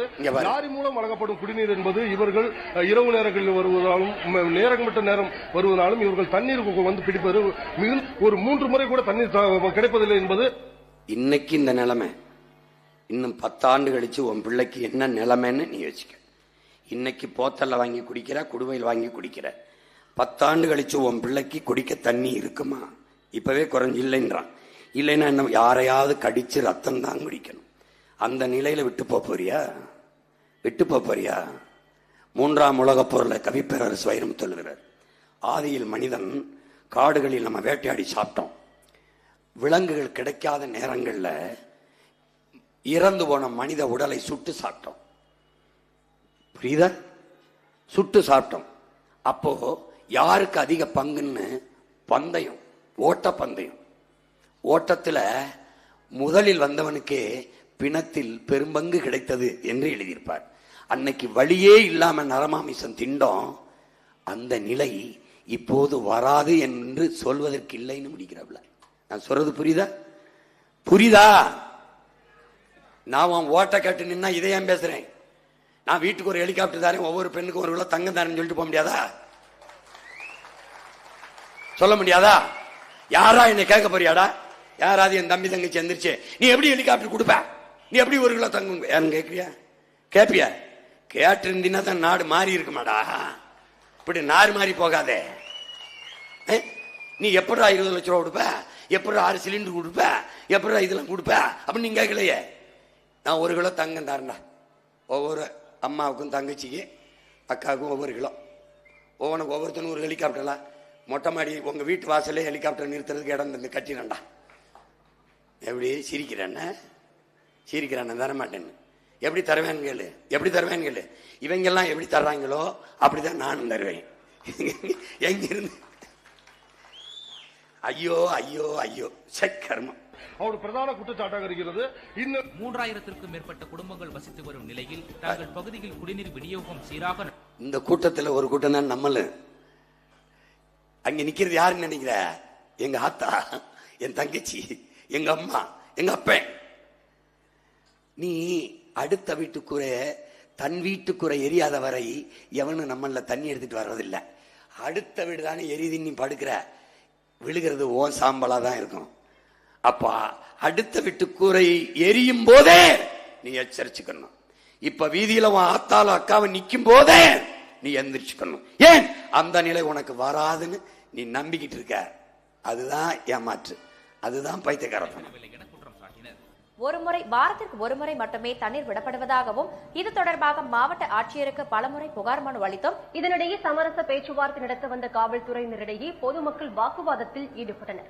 பின்னர் பேச்சுவார்த்தையில் உடன்பாடு ஏற்பட்டதை தொடர்ந்து கீழச்சாவடி மக்கள் மறியலை கைவிட்டனர். இப்ப ஆலியார் பவானி குடிநீர் திட்டம் பாருங்க, நமக்கு என்ன குடிநீர் திட்டத்துக்கு ஒண்ணு இல்ல. குலீஸ்வரன் வேட்டைக்காரன் என்பது குடிநீர் திட்டம். ஆலியார் 295 கிராமங்களுக்கு குடிநீர், திருப்பூர் நகராட்சி மாநகராட்சி குடிநீர் திட்டம் 259, குறிஞ்சி குனியமுத்தூர் குடிநீர் திட்டம், கவுண்டம்பாளையம் வடவெளி குடிநீர் திட்டம். குடிநீர் திட்டம் இருக்கு, நீர் இல்ல. இங்க ஆவின் பால் விற்கிறான், இல்ல. பால்வளத்துறைக்கு அமைச்சர் இருக்காரு, பால் இருக்கு, வளம் இல்ல. கால்நடைத்துறைக்கு அமைச்சர் இருக்காரு, கால்நடை இல்ல. அது மாதிரி குடிநீர் திட்டம் இருக்கு, நீர் இல்ல. To you understand? உனக்கு புரியுதுன்னு நினைக்கிறேன். உனக்கு எனக்கு பாடம் நடத்தின பேராசிரியரோடு இப்படி நடத்தல. உலக உயிர்களின் அடிப்படை உரிமையான தண்ணீர் சந்தை பொருளாக விற்பனை செய்து லாபம் கொளிக்கும் தொழிலாக மாறிட்டது நிறுவனங்கள். இப்ப தண்ணீரை ப்ளூ கோல்டுங்கிறான், வேர்ல்டு வாட்டர் வார்ஸ், ஒரு நீல தங்கம். இப்ப என்னதுக்கு இது, எதுக்கு இந்த நிலைமை வந்துச்சுன்னு என் பிள்ளைகளுக்கு சொல்லணும். வேர்ல்டு ட்ரேட் ஆர்கனைசேஷன் ஒன்று இருக்கு, உலக வர்த்தக அமைப்பு. உனக்கு குடிநீர் விநியோகம் சேவை, மருத்துவம் ஒரு சேவை, கல்வி ஒரு சேவை, மின் உற்பத்தி பகிர்ந்தளிப்பு ஒரு சேவை, சாலை போடுதல் பராமரித்தல் போக்குவரத்து நடத்துதல் ஒரு சேவை. ஆனால் இந்த வேர்ல்டு ட்ரேட் ஆர்கனைசேஷன் உலக வர்த்தக அமைப்புக்கு அது சேவை இல்லை, தொழில். இந்த அர்ப்பணிப்பிட்ட கடன் வாங்கி கையெழுத்து போட்டதுனால எத்தனை 10 லட்சம் கோடி என்ன ஆயிருச்சு? தனியாருக்கு கல்வி, தனியாருக்கு மருத்துவம், தனியாருக்கு தண்ணீர் விற்பனை. அவன் என்ன சொல்றான்? இதையெல்லாம் நடத்துவது அரசின் வேலை அல்ல, இதெல்லாம் தொழில் நடத்துவது கவர்மெண்டின் வேலை இல்ல, அரசின் வேலை இல்ல. அப்போ முதலாளிகளிடம் கொடுத்து விட்டு கமிஷனை வாங்கி கொண்டு கையெழுத்து போட்டுட்டு இரு, இதுதான் அவன் சொன்னான். அதைத்தான் இவன் செய்யறான், இந்த ஆட்சியாளன் செய்யறான். இப்போ நீ நம்ம செத்து போறோம்னு வச்சுக்கிறேன், என்ன இருக்கும் பிள்ளைக்கு? பெரிய பாலம், பெரிய துறைமுகம், பெரிய விண்ணூர்தி நிலையம், 5000 ஏக்கரு, பெரிய பேருந்து நிலையம், எல்லாம் பெருசு பெருசா இருக்கும். வயிறு சீர்த்து போய் கிடக்கும், சாவான். புரியுத? 5000 ஏக்கர்ல ஏர்போர்ட் கட்டணும்னு நினைக்கிறான். ஏர்போர்ட் ஒழுக வேண்டிய இடத்துல ஏர்போர்ட் கட்டணும்னு நினைக்கிறான். ஏர்போர்ட் கட்டு. அந்த விண்ணூர்தியை ஓட்ட போற முதலாளி யார்? ஒரே முதலாளி, இண்டிகோ முதலாளி. முதலாளியின் லாபத்துக்கு கட்டுறியா, என் மக்களின் சேவைக்கு கட்டுறியான்னா பதில் இல்லை. எனக்கு பயந்துகிட்டு தான் அதெல்லாம் நிக்குது. உன் மகன் இல்லைன்னு வச்சுங்க, கடலுக்குள்ள பேனாவை வச்சிருப்பான், 8 வழிச்சாலையை போட்டிருப்பான், டங்ஸ்டன் நோண்டிருப்பான், டங்ஸ்டன் சுரங்கு நோண்டிருப்பான், பரந்தூர்ல கட்டியிருப்பான். கட்டி பாருன்னு இருக்கல. எனக்கு இந்த நீ ஓட்டு போடலைன்னா போ, நான் ஜெயிக்கிறேன் தோக்குறேன், அதெல்லாம் எனக்கு கவலை இல்லை. எவனவன் என் மண்ணின் வளத்தை கெடுக்கிறானோ அவனை எல்லாம் நான் தடுப்பேன். எனக்கு முதன்மையானது என் மண்ணின் வளமும் என் மக்களின் நலன்தான். அதுக்கு அப்புறம் தான் தேர்தல், ஓட்டு. போட்டா போடு, போடலைன்னா போ. எனக்கு ஒரு கடமை இருக்கு, எனக்கு ஒரு பிறவி கடமை இருக்கு. நான் பிறந்துட்டேன் உன்னோடு. எனக்கு முன்னவன் கற்பித்தான். எனக்கு முன்ன இருந்தவர்கள் எனக்குள் இந்த விதையை தூவினா. தன்னலமற்ற உண்மையும் நேர்மையுமாக நின்னா மக்களுக்கு. என் மனச்சான்று சொல்லுது, எவனோடும் சேராத, தனியாக நில். உன் மக்களை நம்பி மக்களுக்காக நிக்கிறேன். தோத்தா நான் என்னடா தோக்குறது? நீ தோக்குற, நீ தோக்குற, நானா தோக்குறேன், நீ தோக்குற. பாத்துக்க. இந்த சூயஸ்ங்கிறவ யாருன்னு தெரியுமா உனக்கு? பாத்துக்கிட்டே இரு, நான் சொல்றேன். அப்புறம்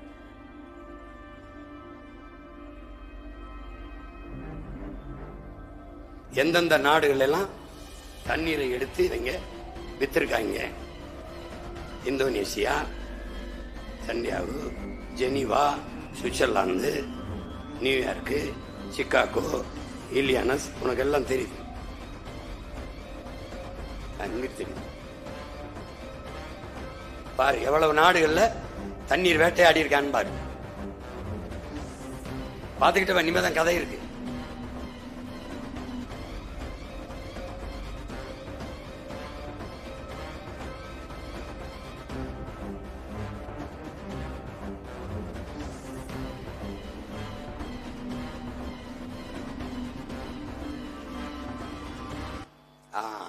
இப்படி வந்து உனக்கு தெரியும், கியூபா, பொலிவியா எல்லாம் புரட்சியால பூத்த பூமிகள். அந்த பொலிவியால கொச்சப்பம்பான்னு ஒரு நதி.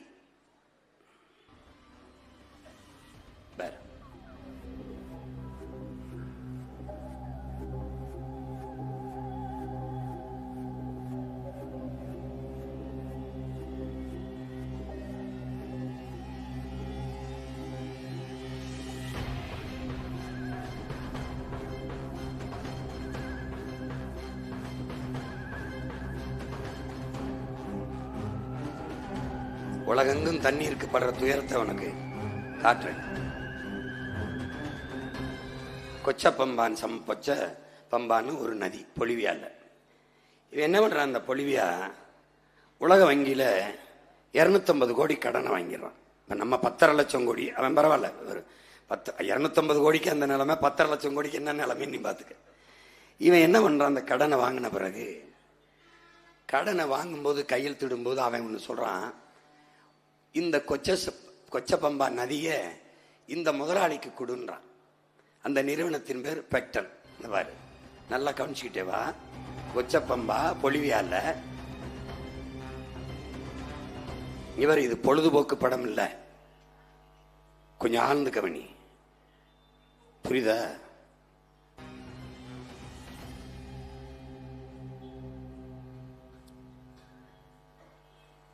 இது என்னன்னா, என்ன நடந்துருதுன்னா, அந்த பெக்டன் ஒரு நிறுவனத்துக்கு கொடுத்துறான். நீ இப்ப எதோட பார்க்கணும்? அண்ணன் இடையில காட்டினதெல்லாம் நீ மறந்துடணும், அழிச்சிடணும். அந்த நேபாளில் ஒரு நாடோடி, ஒரு சிறுவனின் கதையை நான் சொன்னேன் பார்த்தியா? அது கதை உலகத்தில் எங்கேயாவது நடக்குமான்னு நீ நினைக்கிறீல? இங்க நடந்துச்சு. எப்படி நடந்துச்சு? அந்த பெக்டல் நிறுவனம் என்ன பண்ணிட்டான், அவனுக்கு கொடுத்தவன நதியில போய் அணைய கட்டினான்.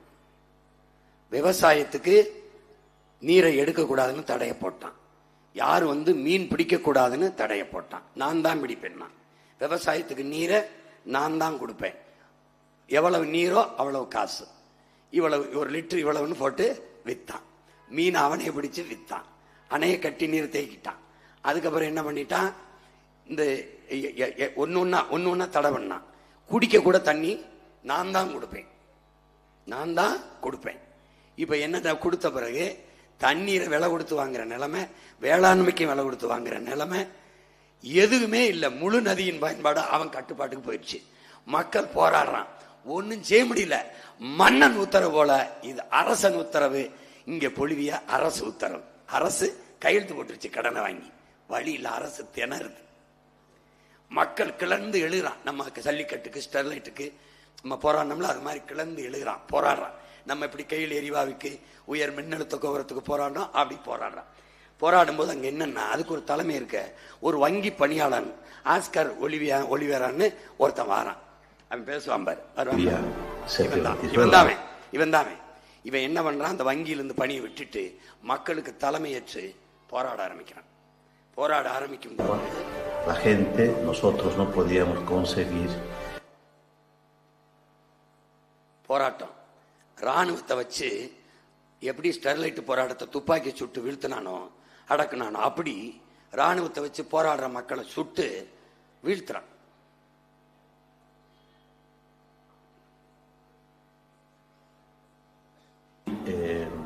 Empezamos una resistencia, el gobierno sacó al ejército y a la policía para garantizar la seguridad.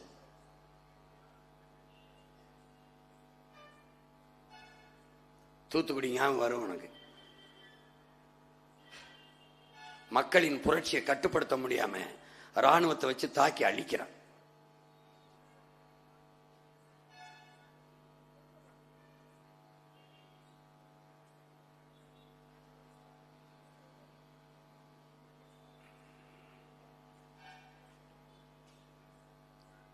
வேற வழியே இல்லாம மக்களின் கிளர்ச்சிக்கு புரட்சிக்கு பயந்து அந்த நிறுவனம் அந்த நாட்டை விட்டு வெளியேறுது.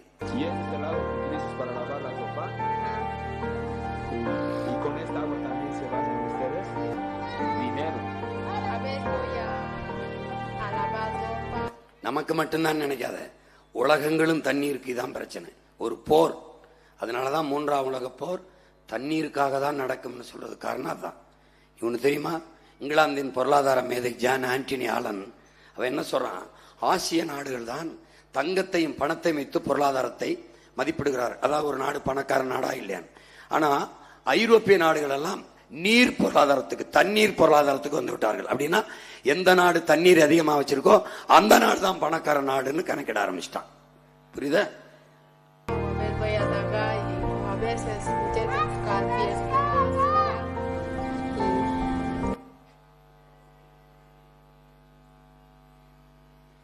பொலிவியால வெளியேறி வந்தான்ல பெக்டல் நிறுவனம், அவன் எங்க போனான்னு நினைக்கிற?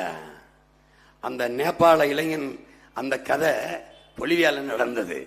பொலிவியால வெளியேற்றப்பட்டான்ல, அங்கிருந்து வெளியேறி வந்தான்ல, அவன் எங்க வந்திருக்கான்னு, எங்க ஊர்ல இருக்காங்கிற? நம்ம ஊர் கோயம்புத்தூர்ல.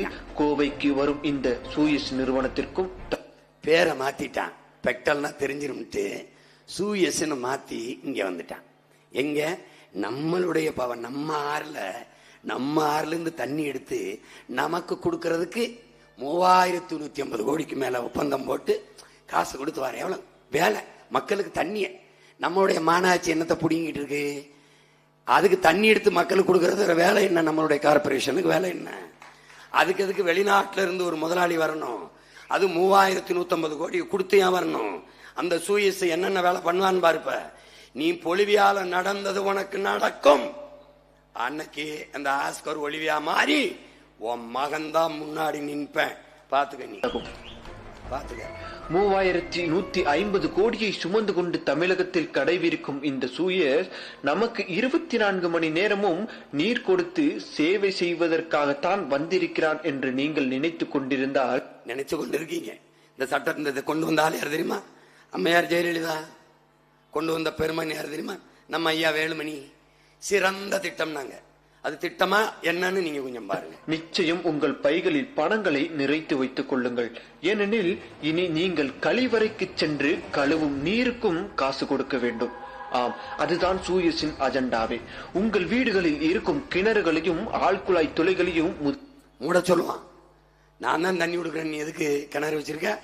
எங்க கொச்ச பம்பால என்ன நடந்ததோ, விவசாயத்துக்கு நான் தான் தண்ணி கொடுப்பேன், குடிக்க நான் தான் தண்ணி கொடுப்பேன், குளிக்க நான் தான் தண்ணி கொடுப்பேன். நான் சொல்றது நடக்கும், இப்பவே நடந்துகிட்டு இருக்கு. கட்டமாக மூடச் சொல்லும் அந்த நிறுவனம். ஏன் என்று கேட்டால், அதான் நான் 24 மணி நேரமும் நீர் கொடுக்கிறேனே, பிறகு எதற்கு உனக்கு என்று கூறும். அதோடு நிறுத்திக் கொள்ளாது. மழை நீரை பிடிப்பதற்கும் மழை நீரில் விவசாயம் செய்வதற்கும் தடை விதிக்கும். ஆனால் இது போன்று பல நாடுகளில் தடை விதித்து ராஜயோக வாழ்க்கை வாழ்ந்த ஒரு நிறுவனம் தான் இந்த சூயஸ்.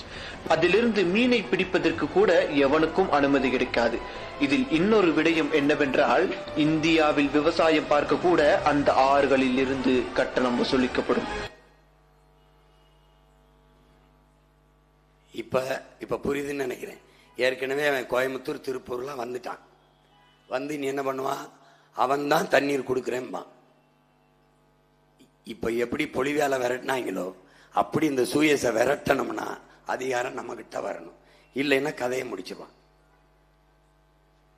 பார்த்துக்க.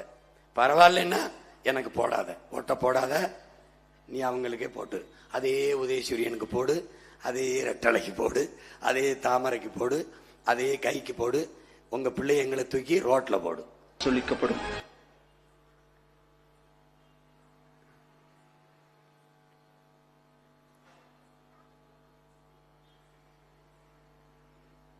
நமக்கு 950 மில்லிமீட்டர் மழை பெய்யுது, 4300 டிஎம்சி. ஆனாலும் நம்ம தண்ணீருக்காக காத்திருக்கிறோம், தண்ணீருக்கு வேட்டையாடுறோம். இங்க பரவாயில்ல.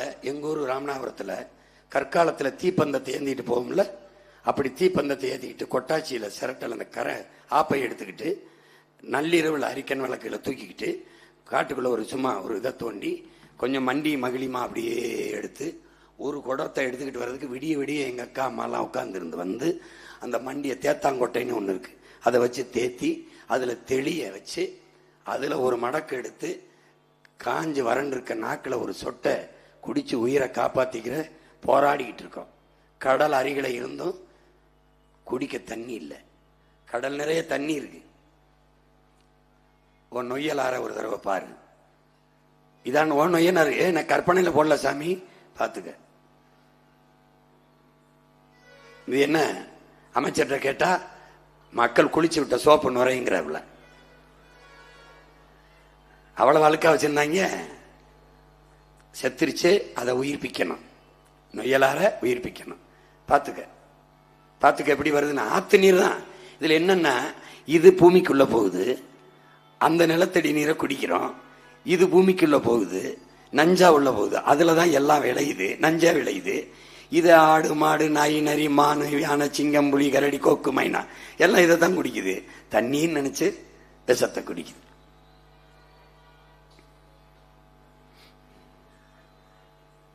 இதுலதான் குளிச்சுக்கிட்டு இருக்கான் பாரு, இதுலதான் ஆடு குடிக்குது பாரு, இதுலதான் பாரு, இதான் நிலைமை. இந்த பாரு, ஒன்னும் நீ செய்ய முடியாது. இது நம்ம சென்னையில் இருக்கிற கூவாறு, அவ்வளவு தெளிந்த நீர் ஓடிய ஒரு நதி இன்னைக்கு அழுக்கு தண்ணி ஓடுற காவாயாக மாறி இருக்கு. இதையும் உன் மகன் புதுப்பிக்கிறேன். இதெல்லாம் எப்படி தாண்டா தம்பி செய்வேன் அப்படின்னு இந்த ரெண்டு கரையிலையும் பெரும் பெரும் குழாய்களை வச்சிருவேன். வச்சுட்டு எப்படி இந்த குழாயில சின்ன சின்னதா அந்த பொருத்தல் இடையில போடுவீங்களா, அப்படி இந்த நகரத்திலிருந்து வர்ற கழிவு நீரை இதுக்குள்ள விடுவேன், அங்கிருந்து வர்றதா அதுக்குள்ள விடுவேன். இந்த பெரும் பெரும் ராட்சச குழாய்களுக்குள்ள கொண்டு போய் ரெண்டு கரையில வச்சு உள்ள போய் கழிவு நீர் சேராம வெளியில எடுத்துக்கிட்டு போயிடுவேன். எடுத்துட்டு போய் இந்த சாய நீரெல்லாம் 0 டிகிரியில சுத்திகரிச்சுக்கிடுவேன். இந்த கழிவு நீரை 100 ஏக்கர் 200 ஏக்கர்ல சுத்திகரிக்கிற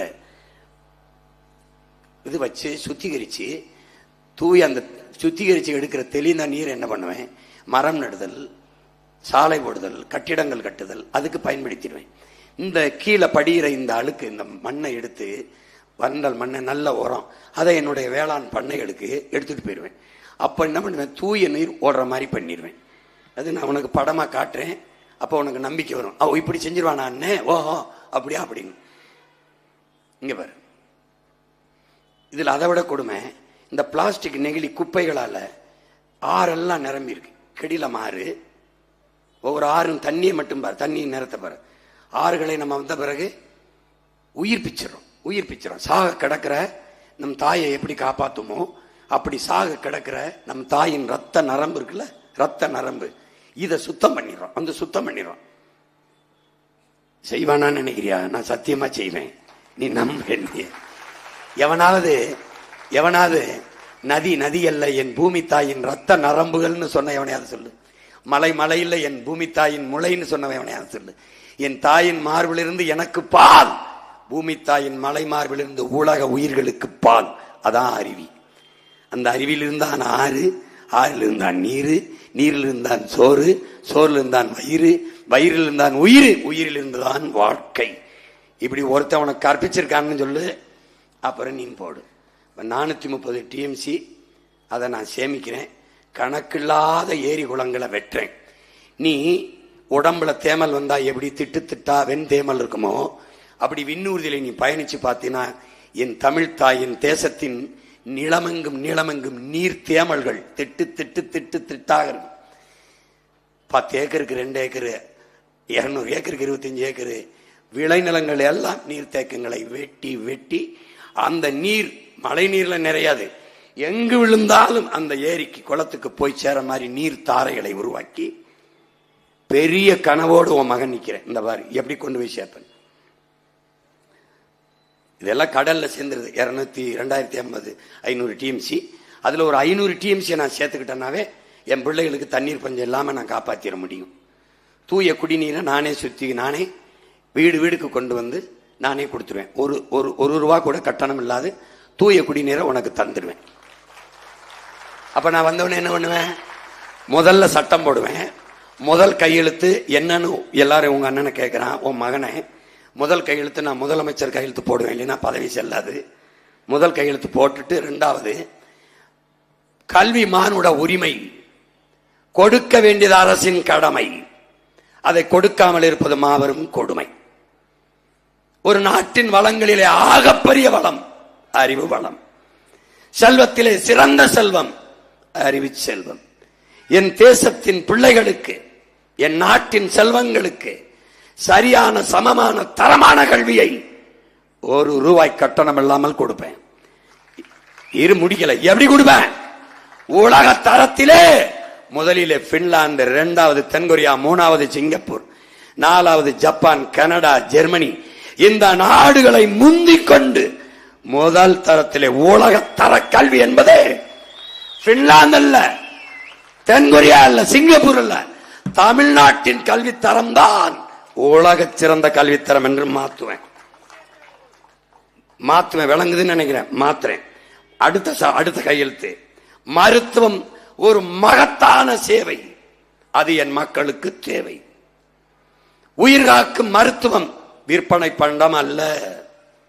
ஏழை பணக்காரன், உயர்ந்தவன் தாழ்ந்தவன் பாகுபாடு இல்லாது சரியாக சமமாக தரமாக ₹1 இருந்து 1 கோடி மருத்துவரை கட்டணம் இல்லாமல் என் பிள்ளைகளுக்கு, நாட்டுக்குடிகளுக்கு கொடுப்பேன்.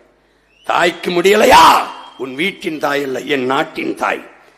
பாட்டிக்கு முடியலையா, முதுபெரும் சொத்து, அனுபவ சொத்து, அவளை காப்பாற்ற வேண்டியது நாட்டின் பொறுப்பு.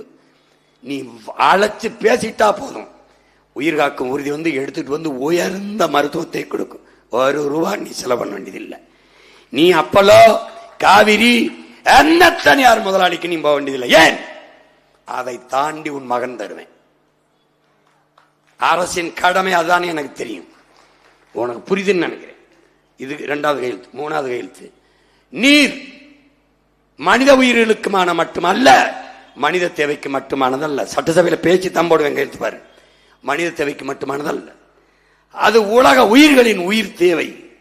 தண்ணீர் என் நாட்டில் விற்பனை பொருள் அல்ல, விற்பனை பண்டம் அல்ல. பேன், தடை. எங்கேயாவது வித்தாயின்னு வச்சக, தூக்கி அவனை 5 ஆண்டுகள் சிறையில் அடை. எப்படி எப்படி?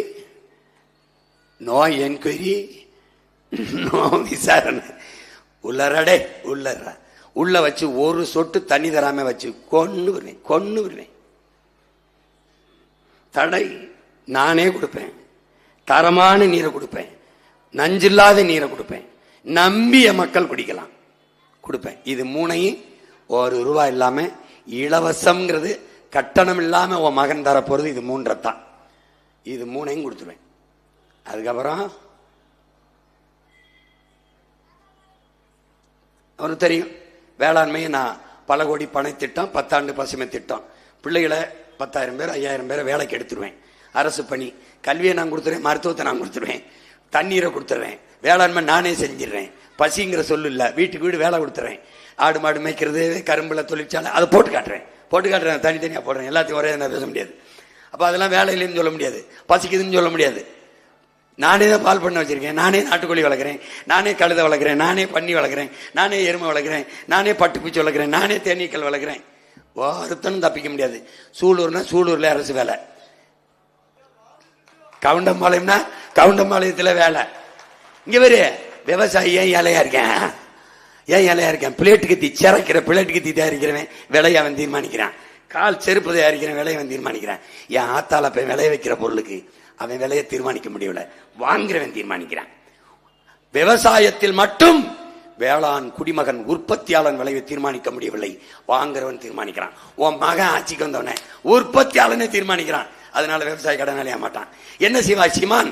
வேளாண் அமைச்சகத்துக்கு கீழே கோயம்புத்தூர்னா 4 வேளாண் பேரறிஞர், திருப்பூர்னா 4, ஈரோடுனா 4, ஒவ்வொரு மாவட்டத்திலும் முதிர்ந்த வேளாண் அனுபவம் பெற்ற வேளாண், எங்க அப்பா நல்லசாமி மாதிரி அந்த மாதிரி ஆளுகளை எல்லாம் போடுவேன். தலைவர்கள் ஒவ்வொரு தடவையும் விளைச்சல் வருதா, கரும்பு விளைஞ்சிருச்சா, வாழை விளைஞ்சிருச்சா, தென்னையா, என்ன விலை தீர்மானிக்கலாம் அந்த குழு முடிவெடுத்து பரிந்துரைக்க அரசுக்கு செயல்படுத்தும். உனக்கு புரியுது? தக்காளி 100 ரூபா கிலோன்னா நாடங்களும் 100 ரூபா தான், வெங்காயம் 50 ரூபாய்னா 50 ரூபா தான். விலையை அவனே தீர்மானிப்பான்.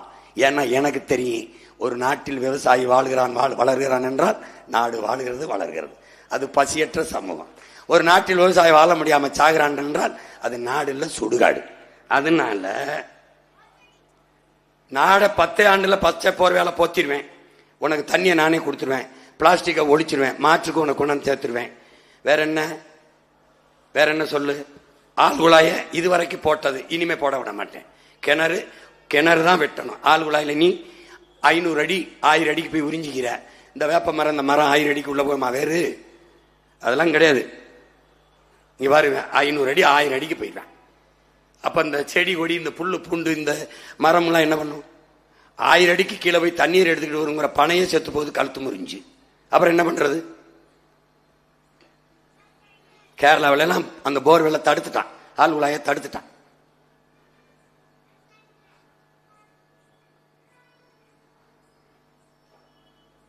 நீ நம்பு, நான் உலகத்தின் தலை சிறந்த நாடா நம்ம நாடை மாத்துவேன், பூமியின் சொர்க்கமா மாத்துவேன். இன்னும் கொஞ்ச நாள் வாழ்ந்துட்டு போகணும்னு.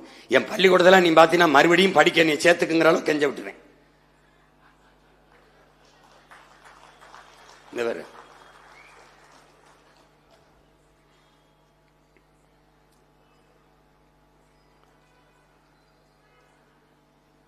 இதெல்லாம் உனக்கு பல கோடி பண திட்டத்தில். அப்ப நான் நட்டு வைப்பேன், பனை எனக்கு பயன் தராது, நான் செத்துருவேன். ஆனால் நான் என்ன பண்ணுவேன்னா, இருக்கிற பனையை நான் பயன்படுத்தி என் பிள்ளைக்கு காட்டிட்டு செத்துருவேன். அப்ப பெரியப்பா அப்படிதான் பண்ணிச்சு, சித்தப்பா அப்படிதான் பண்ணிச்சு, நம்ம இப்படிதான் பண்ணிக்கணும்னு அவனுக்கு சொல்லிடுவேன். நான் ஆனா தென்னையை நான் பயன்படுத்திடுவேன். தென்னைனா என்ன பண்ணுவேன்? பொள்ளாச்சி, கோயம்புத்தூர் போடுறா தென்னை மரத்துல தொழிற்சாலை போடுவேன். எப்படி போடுவேன்னு போட்டு காட்டுவேன். அப்பவும் நீ நம்பளைன்னு வச்சுக்க, மாதிரியே போச்சுன்னு போட்டு போயிடுவேன். நான் பாட்டுக்கு சினிமா எடுக்க போயிரு, நீ எப்படியோ போப்பண்ணு.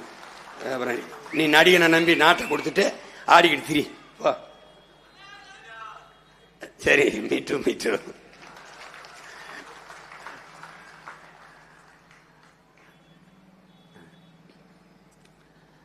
நம்மகிட்ட பெரிய பொருளாதாரம் இருக்கு, உலகத்தின் பெரிய பணக்கார நாடாயிரலாம். சொல்றது அண்ணன் சொல்றத நம்ப. இங்க ஒரு சாராயம் 50,000 விற்கிறான் ஆண்டுக்கு, பால் 3 லட்சம் கோடி. சாராயம் உயிரை எடுக்கும், பால் உயிரை கொடுக்கும். நம்ம இந்த பக்கம் நின்றுவான். சிலிண்டர் தரமாட்டான். நான் சொன்ன நீ நம்ப மாட்டேங்கிற. அமீர் கான் சத்தியமே செய்தேன்னு ஒரு நேர்காணல் விஜய் தொலைக்காட்சியில அந்த இந்திக்காரர் ஒரு தம்பி சொல்லுவாப்ல, எங்க மாடு சாணி போடும், அதை கொண்டு குழியில போட்டு நான் மீத்தேன் எடுத்துக்கிடுவேன், அதை எடுத்துக்கொண்டு போய் குழியில போடுவேன், அங்க மண்புழு சாப்பிட்டு என்ன சொல்றார், பிளாக் கோல்டு, அது கருப்பு தங்கமா உரத்தை கொடுக்குங்கிறான். எதுக்கு நான் சொல்றது நீ நம்ப மாட்டேன்னா, ஐயா மோடியவே நமக்கு பேச விட்டேன். பீப் எக்ஸ்போர்ட்டுக்கு இந்துஸ்தான் நம்பர் 1 பார்த்திருக்கான்னு நினைக்கிறேன். பால்ல பெரிய பொருளாதாரம் இருக்கு, முட்டை இருக்கு, பால் இருக்கு, நெல் இருக்கு, கரும்பு இருக்கு. கரும்புல பெரிய சந்தை இருக்கு, எல்லாமே நம்ம கிட்ட இருக்கு. தென்னையில பெரிய பொருளாதாரம் இருக்கு. தென்னை மரத்தை வச்சுக்க, இங்க போட்டேன் தொழிற்சாலைன்னு என்ன கட்டணம் கட்டுவேன். தகர சீட்டை அடிச்சு அப்படியே தர்மாக்கோலை போட்டு ஃபால் சீலிங் போட்டு ஏசியை போட்டு உள்ள நிக்க விட்டுருவேன். ஆத்தாளப்பனேன், படிக்காத எல்லாம் கவர்மெண்ட் வேலை. இங்கே பொள்ளாச்சி விட்டு வெளியில வராத, இங்கே என்ன பண்ணுவேன், இளநீ அப்படி வெட்டி பதப்படுத்தி உள்நாட்டு குடி தேவைக்கு, வெளிநாட்டுக்கு. இந்த தேங்காயிலிருந்து எண்ணெய், தேங்காய் புண்ணாக்கு, தேங்காய் எண்ணெய், தேங்காய் மிட்டாயி, இது தனித்தனி எடுப்பேன். தேங்காயிலிருந்து மட்டையிலிருந்து நார் திரிக்கிற தொழிற்சாலை. உன்னால நம்ப முடியுதாடா, ஒரு கைத்து கட்டில் அமெரிக்கால 1 லட்சம் ரூபா. நான் போட்டு காட்டுறேன் பாரு, 1 லட்சம் ரூபா அந்த பில்லோட தொங்க விடுவேன். பில்லோட 1 லட்சம் ரூபா பாரு. உனக்கு எங்க பொருளாதாரம் இருக்குன்னு தெரியல. கயிறு, அந்த கயிறுல துகள் இருக்குல்ல, துகள் சின்னதா மாவு மாதிரி நொறிங்க. ஆக சிறந்த உரம் தூக்கிட்டு போயிருவேன் வயலுக்கு. மாடு ஆடு கழிவு, நாய் கழிவு, இந்த கோழி கழிவு, வாத்து கழிவு, பன்னி கழிவு, என் கழுத கழிவு எல்லாத்தையும் கொண்டு குப்பை கிடங்களை கொட்டி மக்கி போன இதெல்லாம் கொட்டி 100 ஏக்கர் 200 ஏக்கர் 300 ஏக்கர்ல என்ன பண்ணுவேன், கணக்கில்லாத மீத்தேன் ஈத்தேன் பயோகேஸ் எடுப்பேன். எடுத்து அன்னபூர்ணி சூப்பர் 6 கிடையாது, இலவசம் கிடையாது, தடையின்றி தமிழ்நாட்டு அரசு முத்திரையோட என் மக்களுக்கு ஒவ்வொரு வீட்டுக்கும் தடை இல்லாம எரிகாற்று சிலிண்டரை கொடுத்துருவேன். ஆனா உற்பத்தி செலவு இருக்குல்ல, அங்க பணி செய்யற பிள்ளைகளுக்கு சம்பளம் கொடுக்கணும், நிர்வாக செலவு இருக்குல்ல, அந்த காசை எடுத்துக்குவேன், குறைஞ்ச கட்டணத்துக்கு கொடுத்துவேன். புரிஞ்சிருச்சா?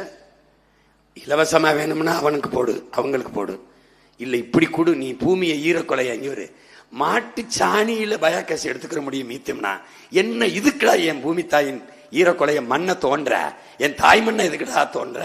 மாட்டு சாணியில இருக்கடா கணக்கில்லாத மீத்தேன். அதுக்கு போயிடுறோம். புரியுதா? சின்ன மூளை, நிறைய வேலை, பெரிய கனவு, பெரிய கனவு. ஏன் கனவு இல்ல, 5000 ஆண்டுகளா என் முன்னவன் தூக்கி சுமந்தது. அந்த கனவை என்னவன் தூக்கி என் தலைவன் சுமந்தான். அதை என் தலையில இறக்கிட்டான். ஒரு ஆளா சுமக்க முடியாதனால உங்க எல்லாருக்கும் கொஞ்சம் கொஞ்சமா பிரிச்சு தாரேன். கேட்டு போய் படுத்துறாத. அண்ணன் பேசுனது உன் நண்பங்கெல்லாம் சொல்லு. ஒரு ஓட்ட போடியா பாரியா, எங்காலும் பேசுறத பாரியா. பாரு, இது எதுக்குன்னா இவனுக்கு பக்க வேர்கள் கிடையாது, நேர போவான். இவன் வேர் இவன் பட்டு போன உடனே இவன் வேற எடுத்து பார்த்தீங்கன்னு வச்சுக்கேன், ஒரு டியூப் மாதிரி போவான். இந்த போறான் பத்தியா, ரொம்ப கீழே போய் தண்ணி எடுத்துட்டு வருவான். 1000 அடி வரைக்கும் போவாங்கிறாங்க. இப்ப அந்த வேற எடுத்துட்டு உடச்சு இப்படி பார்த்தீங்கன்னு வச்சுக்க, ஒரு வெள்ளைய பஞ்சு இருக்கான் பாத்தியா, இந்த மாதிரி இந்த பஞ்சு. இது எதனால சொல்றான்னு அந்த பனைனா, எல்லாம் நீரை உறிஞ்சபடி தேவை பயன்படுத்தும். இந்த ரொம்ப நாளா கீழே இருக்கிற நீரை உறிஞ்சி கொண்டு இங்க வச்சுக்கிடுவான். அதனால நிலத்தடி நீரை வத்த விடாம நீரை வளப்படுத்திக்கிட்டே இருப்பான் இந்த பனைக்காரன், இந்த பனை. அதனாலதான் அப்பா நம்மாழ்வார் ஒரு கிணறு சுத்தி 10 பனைமரம் இருந்தா கடைசி வரைக்கும் தண்ணியை வத்த விடாதுங்கிறாப்ல. இவன் என்ன பண்ணுவான், டியூப் இந்த பஞ்சு இப்படி உறிஞ்சி வச்சுக்கிறோம், மேல ஒரு உரை இருக்கும், கலட்டினா பஞ்சு இருப்பான், பஞ்சுல தண்ணியை பிடிச்சி வச்சுக்கிறான் அப்படியே. அதனால பல கோடி பனை திட்டம், 10 ஆண்டு பசுமை திட்டம், 10 ஆண்டுல பூமியை பச்சையா போத்திடுறோம். வெயில் அதிகமா இருக்குது, பருவநிலை மாறுது, புவி வெப்பமாகுது, பேச்சுக்கு இடம் இல்லை. உலகத்துக்கே மாதிரியா நாட்டை படைச்சு இந்த சீமான மாதிரி பண்ண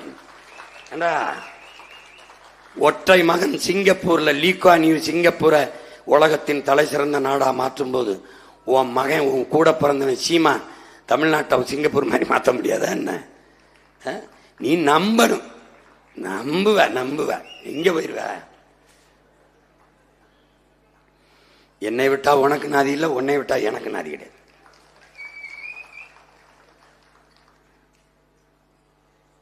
பார்த்துக்க. அண்ணன் வந்த உடனே இந்த கனால் நம்ம காவாயெல்லாம் சிமெண்டை போட்டிருக்கான்ல, பேத்து எடுத்துடுறோம். அதுக்கு எப்படிலாம் உலக நாடுகள் நம்ம முன்னோர்கள் காவாயை பராமரிச்சாங்க மாதிரி இந்த கரை ஓரங்கள் எல்லாம் பனை, புங்கை, பூவரசு, புளி, வேம்பு, தேக்கு இந்த மாதிரி மரங்களை நட்டு அந்த வேர் பிடிமானத்தில் மண்ணரிப்பை பார்த்துக்கிறோம்.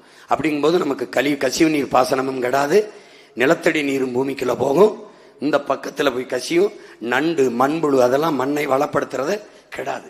அதெல்லாம் சீரமைக்கணும். இப்ப என்ன, நம்ம அந்த பணத்தை எங்கிருந்து எடுக்கிறது? ஏற்கனவே நம்ம போராடுறத மீறி இந்த காவா மூல தரையில இந்த பக்கத்துல சிமெண்ட போட்ட ஒப்பந்தக்காரன் யாருன்னு பார்க்கணும். அவனை தூக்கணும். தூக்கி தனியா வச்சுக்கிட்டு எவ்வளவு எடுத்து கொடுத்துரு, எனக்கு இல்லைன்னா பேத்து எடுத்துரு, சொந்த செலவுல எனக்கு தண்ட செலவு வைக்காதேன்னு, இல்லைன்னா பச்சை மட்டை தான்.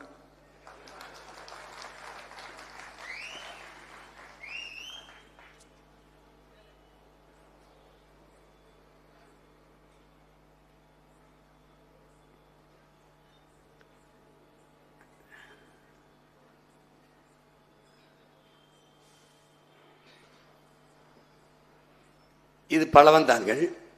உங்களுக்கு தெரியும், உலகத்தில் எல்லா நாட்டு பறவைகளும் அங்கே முட்டையிட்டு குஞ்சு வரிச்சு போகுது. இது ஏரி. இப்போ அதெல்லாம் நஞ்சு பட்டு போயிடுச்சு. இதே மாதிரி பள்ளிக்கரணை ஏரி இருந்துச்சு, அதை குப்பையை போட்டு இவங்க மூடிட்டாங்க. இப்போ உங்கள் மகன் வந்தாலும் அதை சரி செய்ய முடியாது. அது இழந்தது போக இருக்கிறதையாவது பாதுகாத்து பராமரிக்கணும். இது அந்த பழவந்தாங்கள். இது மாதிரி கணக்கில்லாத ஏரிகளை வெட்டி நமக்கு இல்லை, நம்ம பிள்ளைகளுக்கு, அவன் பிள்ளைகளுக்கு, அவன் பிள்ளைகளுக்கு. நான் வாக்கு கேட்டு நிக்கிறேன்னு நினைக்காத, வருங்கால நம்ம பிள்ளைகளின் வாழ்க்கையை கேட்டு நிக்கிறேன். என் உடன் பிறந்தானே, உன் உடன் பிறந்தானே, உன் ஓட்டை பத்தி கவலைப்படுகிற எவனும் இந்த நாட்டை பற்றி கவலைப்பட மாட்டான்.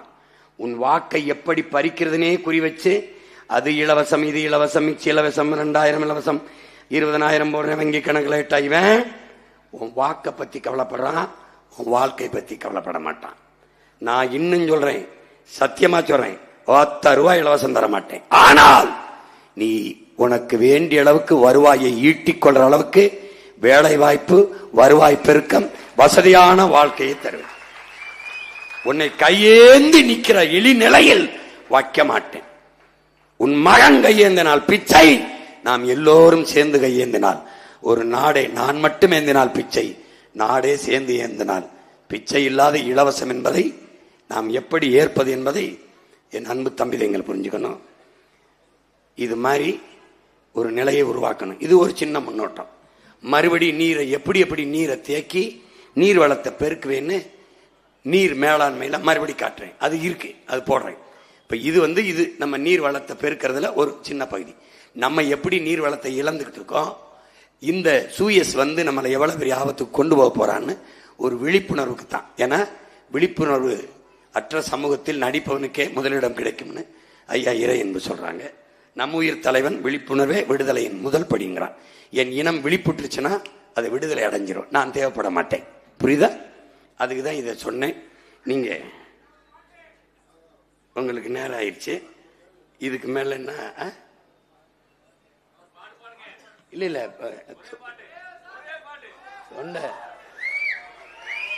தொண்டை ரொம்ப கஷ்டப்படுத்தும். இல்ல அன்னைக்கு கொஞ்சம் பாடிட்டு அது நேரம் ஆயிடுச்சு, ஒரு வழக்க போட்டாங்க. வழக்கு நமக்கு ஒண்ணு இல்ல.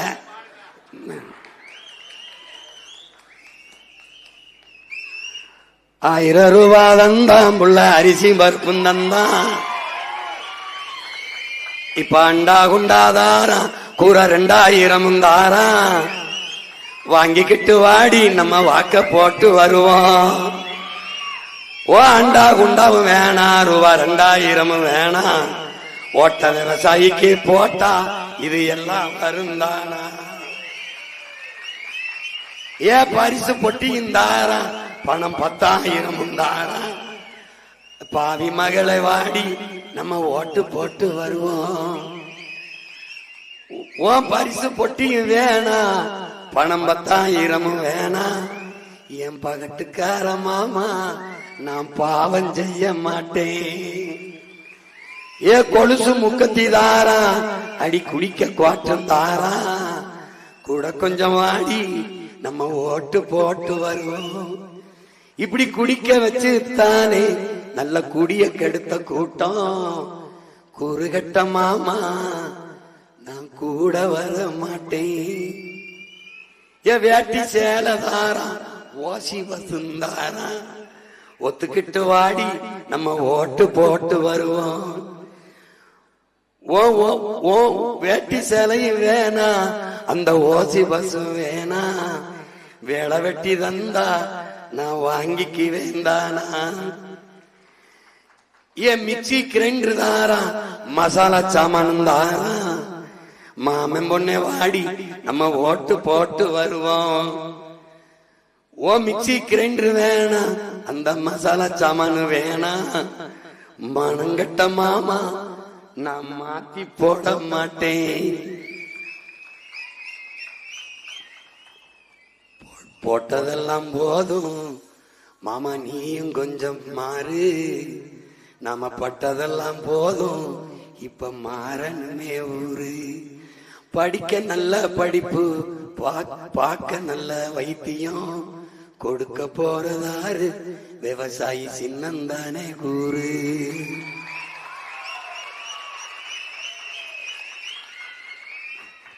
போடுகிற ஓட்டை எல்லாம் திருடனுக்கே தொடர்ந்து போட்டா நாட்டு நிலைமை என்ன ஆகும்? நீயும் கொஞ்சம் எண்ணி பாரு. நாட்டு நிலைமை என்ன ஆகும்? நீயும் கொஞ்சம் எண்ணி பாரு. ஊழல் லஞ்சம் பெருத்து போச்சு, உண்மை நேர்மை செத்து போச்சு, மாண்பு மிக்க மக்கள் ஆட்சி மண்ணோடு மண்ணா போச்சு, கேடுகட்ட பணநாயகம் கேலி பண்ணி சிரிக்குதம்மா, பொறுப்பது பாவம்தானே சகிப்பது சாபம்தானே, நல்ல ஆட்சி மலர்வதற்கு என்ன வழி கூறம்மா, விவசாயி சின்னத்துல ஓட்ட நீயும் போடம்மா, போடுகிற ஓட்டை எல்லாம் திருடனுக்கே தொடர்ந்து போட்டா நாட்டு நிலைமை என்ன ஆகும், நீயும் கொஞ்சம் எண்ணி பாரு. என் அன்பு சொந்தங்களே, அறிவார்ந்த பெருமக்களே, என் உயிரினும் இனி என் உடன் பிறந்தார்களே, இது உங்களுக்கான தேர்தல், இது உங்கள் நாடு. இந்த நாட்டை காக்க வேண்டியதும் மீட்க வேண்டியதும் உங்கள் பொறுப்பும் கடமையும். எனவே இந்த தேர்தலை ஒரு புரட்சிகர அரசியலுக்கான மாறுதலாக பாருங்கள். இங்கே இந்த களத்திலே கோவையிலே போட்டியிடுகிற என் அன்பு பிள்ளைகளை உங்களுக்கு அறிமுகம் செய்கிறேன். கோயம்புத்தூர் மாவட்டத்திலே சூலூரிலே போட்டியிடுகிற என் தம்பி முனைவர் ராசசேகர் அவர்கள் அமெரிக்காவிலே பேராசிரியர் பணியாற்றிக் கொண்டிருந்தவர். அந்த பணியை விட்டுவிட்டு மக்கள் பணியாற்றுவதற்கு விடுப்பு விடுத்து வந்திருக்கிறார். ஆகச்சிறந்த அறிஞன், ஆகச்சிறந்த அறிஞன். இப்படிப்பட்ட பிள்ளைகள் நமக்கு கள போராளிகளாக முன்கள வீரர்களாக அமைவது பெரிய வரம். அவரை கைவிட்டு விடாமல் உங்கள் மதிப்புமிக்க வாக்கை அவருக்கு செலுத்தி வெற்றி பெற செய்யுங்கள். அடுத்ததாக வால்பாறையிலே போட்டியிடுகிற என் அன்பு தங்கை முதுகலை அறிவியல் படித்த உமாதேவி பெரியாண்டி அவர்கள், என் தங்கைக்கு வேளாண்குடி மகன் விவசாய சின்னத்திலே வாக்கு செலுத்தி வெற்றி பெற செய்ய வேண்டும் என்று உங்கள் மகன் அன்போடு வேண்டுகிறேன். அடுத்ததாக மேட்டுப்பாளையம் சட்டமன்ற தொகுதியிலே என் ஆர்வீர் இளவல் இளங்கலை வணிக நிர்வாகம் படித்த தம்பி கோபாலகிருஷ்ணன் அவர்களுக்கு நீங்கள் விவசாய சின்னத்திலே வாக்கு செலுத்தி வெற்றி பெற செய்ய வேண்டும் என்று அன்போடு வேண்டுகிறேன். அடுத்ததாக கோவை சிங்காநல்லூர் சட்டமன்ற தொகுதியிலே என் ஆர்வீர் தம்பி என் அன்பு இளவல் பொறியாளர் நேருஜி அவர்களுக்கு விவசாய சின்னத்திலே வாக்கு செலுத்தி வெற்றி பெற செய்ய வேண்டும் என்று அன்போடு வேண்டுகிறேன். அடுத்ததாக கோயம்புத்தூர் தெற்கிலே சட்டமன்ற தொகுதியில் போட்டியிடுகிற என் அன்பு மகன் அறிவார்ந்த இளைஞன், நாட்டையும் மக்களையும் காக்க வேண்டும் என்று துடிக்கிற துடிப்புமிக்க இளைய மகன் என் மகன் பேரறிவாளன் அவர்களுக்கு விவசாய சின்னத்திலே வாக்கு செலுத்தி வெற்றி வையுங்கள். அடுத்ததாக கோயம்புத்தூர் தொண்டாமுத்தூர் சட்டமன்ற தொகுதியிலே என் அன்பு மருமகள் இளங்கலை வணிகவியல் படித்த ரஜ்புனிஷா அப்துல் கனி அவர்களுக்கு விவசாய சின்னத்திலே வாக்கு செலுத்தி வெற்றி பெற செய்ய வேண்டும் என்று உங்கள் மகன் உரிமையோடும் உணர்வோடும் உறவோடும் வேண்டுகிறேன். அடுத்ததாக பொள்ளாச்சியிலே போட்டியிடுகிற என் அன்பு தம்பி முதுகலை வணிக மேலாண்மை படித்த என் ஆர்வீர் இளவல் செந்தில் அவர்களுக்கு நீங்கள் விவசாய சின்னத்திலே வாக்கு செலுத்தி வெற்றி பெற செய்ய வேண்டும் என்று அன்போடு உங்கள் மகன் வேண்டுகிறேன். கிணத்துக்கடவு சட்டமன்ற தொகுதியிலே போட்டியிடுகிற இளங்கலை வரலாறு படித்த என் அன்பு தங்கை பானுப்பிரியா செந்தில்குமார் அவர்களுக்கு விவசாய சின்னத்திலே வாக்கு செலுத்தி வெற்றி பெற செய்யுங்கள். உங்கள் மதிப்புமிக்க வாக்கை எளிய பிள்ளைகள், உங்கள் பிள்ளைகள் எங்களுக்கு செலுத்தி வெற்றி பெற செய்யுங்கள். அடுத்ததாக கோயம்புத்தூர் கவுண்டம்பாளையத்திலே போட்டியிடுகிற இளநிலை உணவு மற்றும் ஊட்டச்சத்தியல் நிபுணர் என் அன்பு தங்கை கலாமணி ஜெகநாதன் அவர்களுக்கு விவசாய சின்னத்திலே வாக்கு செலுத்தி வெற்றி பெற செய்யுங்கள். அடுத்ததாக கோயம்புத்தூர் வடக்கு சட்டமன்ற தொகுதியிலே போட்டியிடுகிற முதுகலை வணிக மேலாண்மை படித்த என் தங்கை நர்மதா அவர்களுக்கு விவசாய சின்னத்திலே வாக்கு செலுத்தி வெற்றி பெற செய்யுங்கள். அடுத்ததாக பல்லடம், திருப்பூர் மாவட்டத்திலே பல்லடம் தொகுதியிலே போட்டியிடுகிற அன்பு மகன் தமிழினியன் இளங்கலை காட்சி தொடர்பியல் படித்த அன்பு மகன் தமிழ் இனியன் அவர்களுக்கு வாக்கு செலுத்தி வெற்றி பெற செய்யுங்கள். என் அன்பு சொந்தங்களே, என் உயிரினிமிலே உடன் பிறந்தார்களே, ஒவ்வொரு தொகுதியிலும் வந்து உங்களை சந்தித்து வாக்கு கேட்க வேண்டும் என்று உங்கள் மகன் பெரிதும் விரும்புகிறேன். ஆனால் நேர குறைவு. 234 தொகுதிகள், ஒரே ஒரு மகன், ஒரு நாளைக்கு 6 மணி நேரம் பேசுகிறேன். அப்படி இருந்தும் நேரம் போதவில்லை. ஒவ்வொரு நொடியும் மற்றவர்களுக்கு எப்படியோ உங்கள் பிள்ளை எனக்கு உயிர் நொடி. அதனால் இந்த இடத்தில் பேசி அங்கு வரவில்லை, அந்த இடத்தில் பேசி அங்கு வரவில்லை என்று கருதாதீர்கள். காரக்குடியில் போட்டியிடுகிறீர்களே என்று கேட்டார்கள்.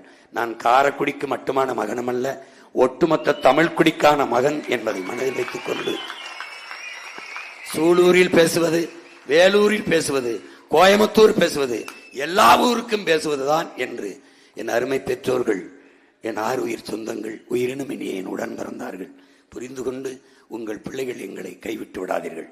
தனித்து தனித்து திரும்ப திரும்ப சீமான் எந்த நம்பிக்கையில் நிற்கிறான்? எங்களை பெற்றவர்கள், எங்கள் உடன் பிறந்தவர்கள் எங்களை கைவிட்டு விட மாட்டார்கள் என்ற அசைக்க முடியாத நம்பிக்கையில் தான் நிற்கிறோம். உன்னை விமர்சிப்பவனுக்கு நிரூபிக்க போராடாதே, உன்னை நம்பி நிற்கிறவர்களுக்கு உண்மையா இருக்க போராடுன்னு எங்களை நம்பி நிற்கிற 36 லட்சம் தன்மானமிக்க இனமானமிக்க தமிழ் பெருங்குடி மக்களுக்காக, அவர்கள் நம்பிக்கைக்காக தொடர்ந்து தொடர்ந்து களத்திலே தூய ஆட்சியை, ஒரு நல்ல ஆட்சியை மலரச் செய்ய வேண்டும் என்ற மகத்தான கனவை மனதில் சுமந்து இந்த மண்ணிலே உங்கள் பிள்ளைகள் நிற்கிறோம். புரட்சி எப்போதும் வெல்லும், நம் வெற்றி எதை சொல்லும். உங்கள் வாக்கு விவசாயிக்கு, விவசாய சின்னத்திற்கு வாக்களிப்போம், வருங்கால தலைமுறைக்கு வாழ்வளிப்போம் என்கிற உறுதியை ஏற்போம். புரட்சி எப்போதும் வெல்லும், நம் வெற்றி எதை சொல்லும். நம் இலக்கு ஒன்றுதான், இனத்தின் விடுதலை. இனம் ஒன்றாவோம், இலக்கை வென்றாவோம். தமிழ்தாய் வாழ்க, தலைவர் பிரபாகரன் வாழ்க, நாம் தமிழர்.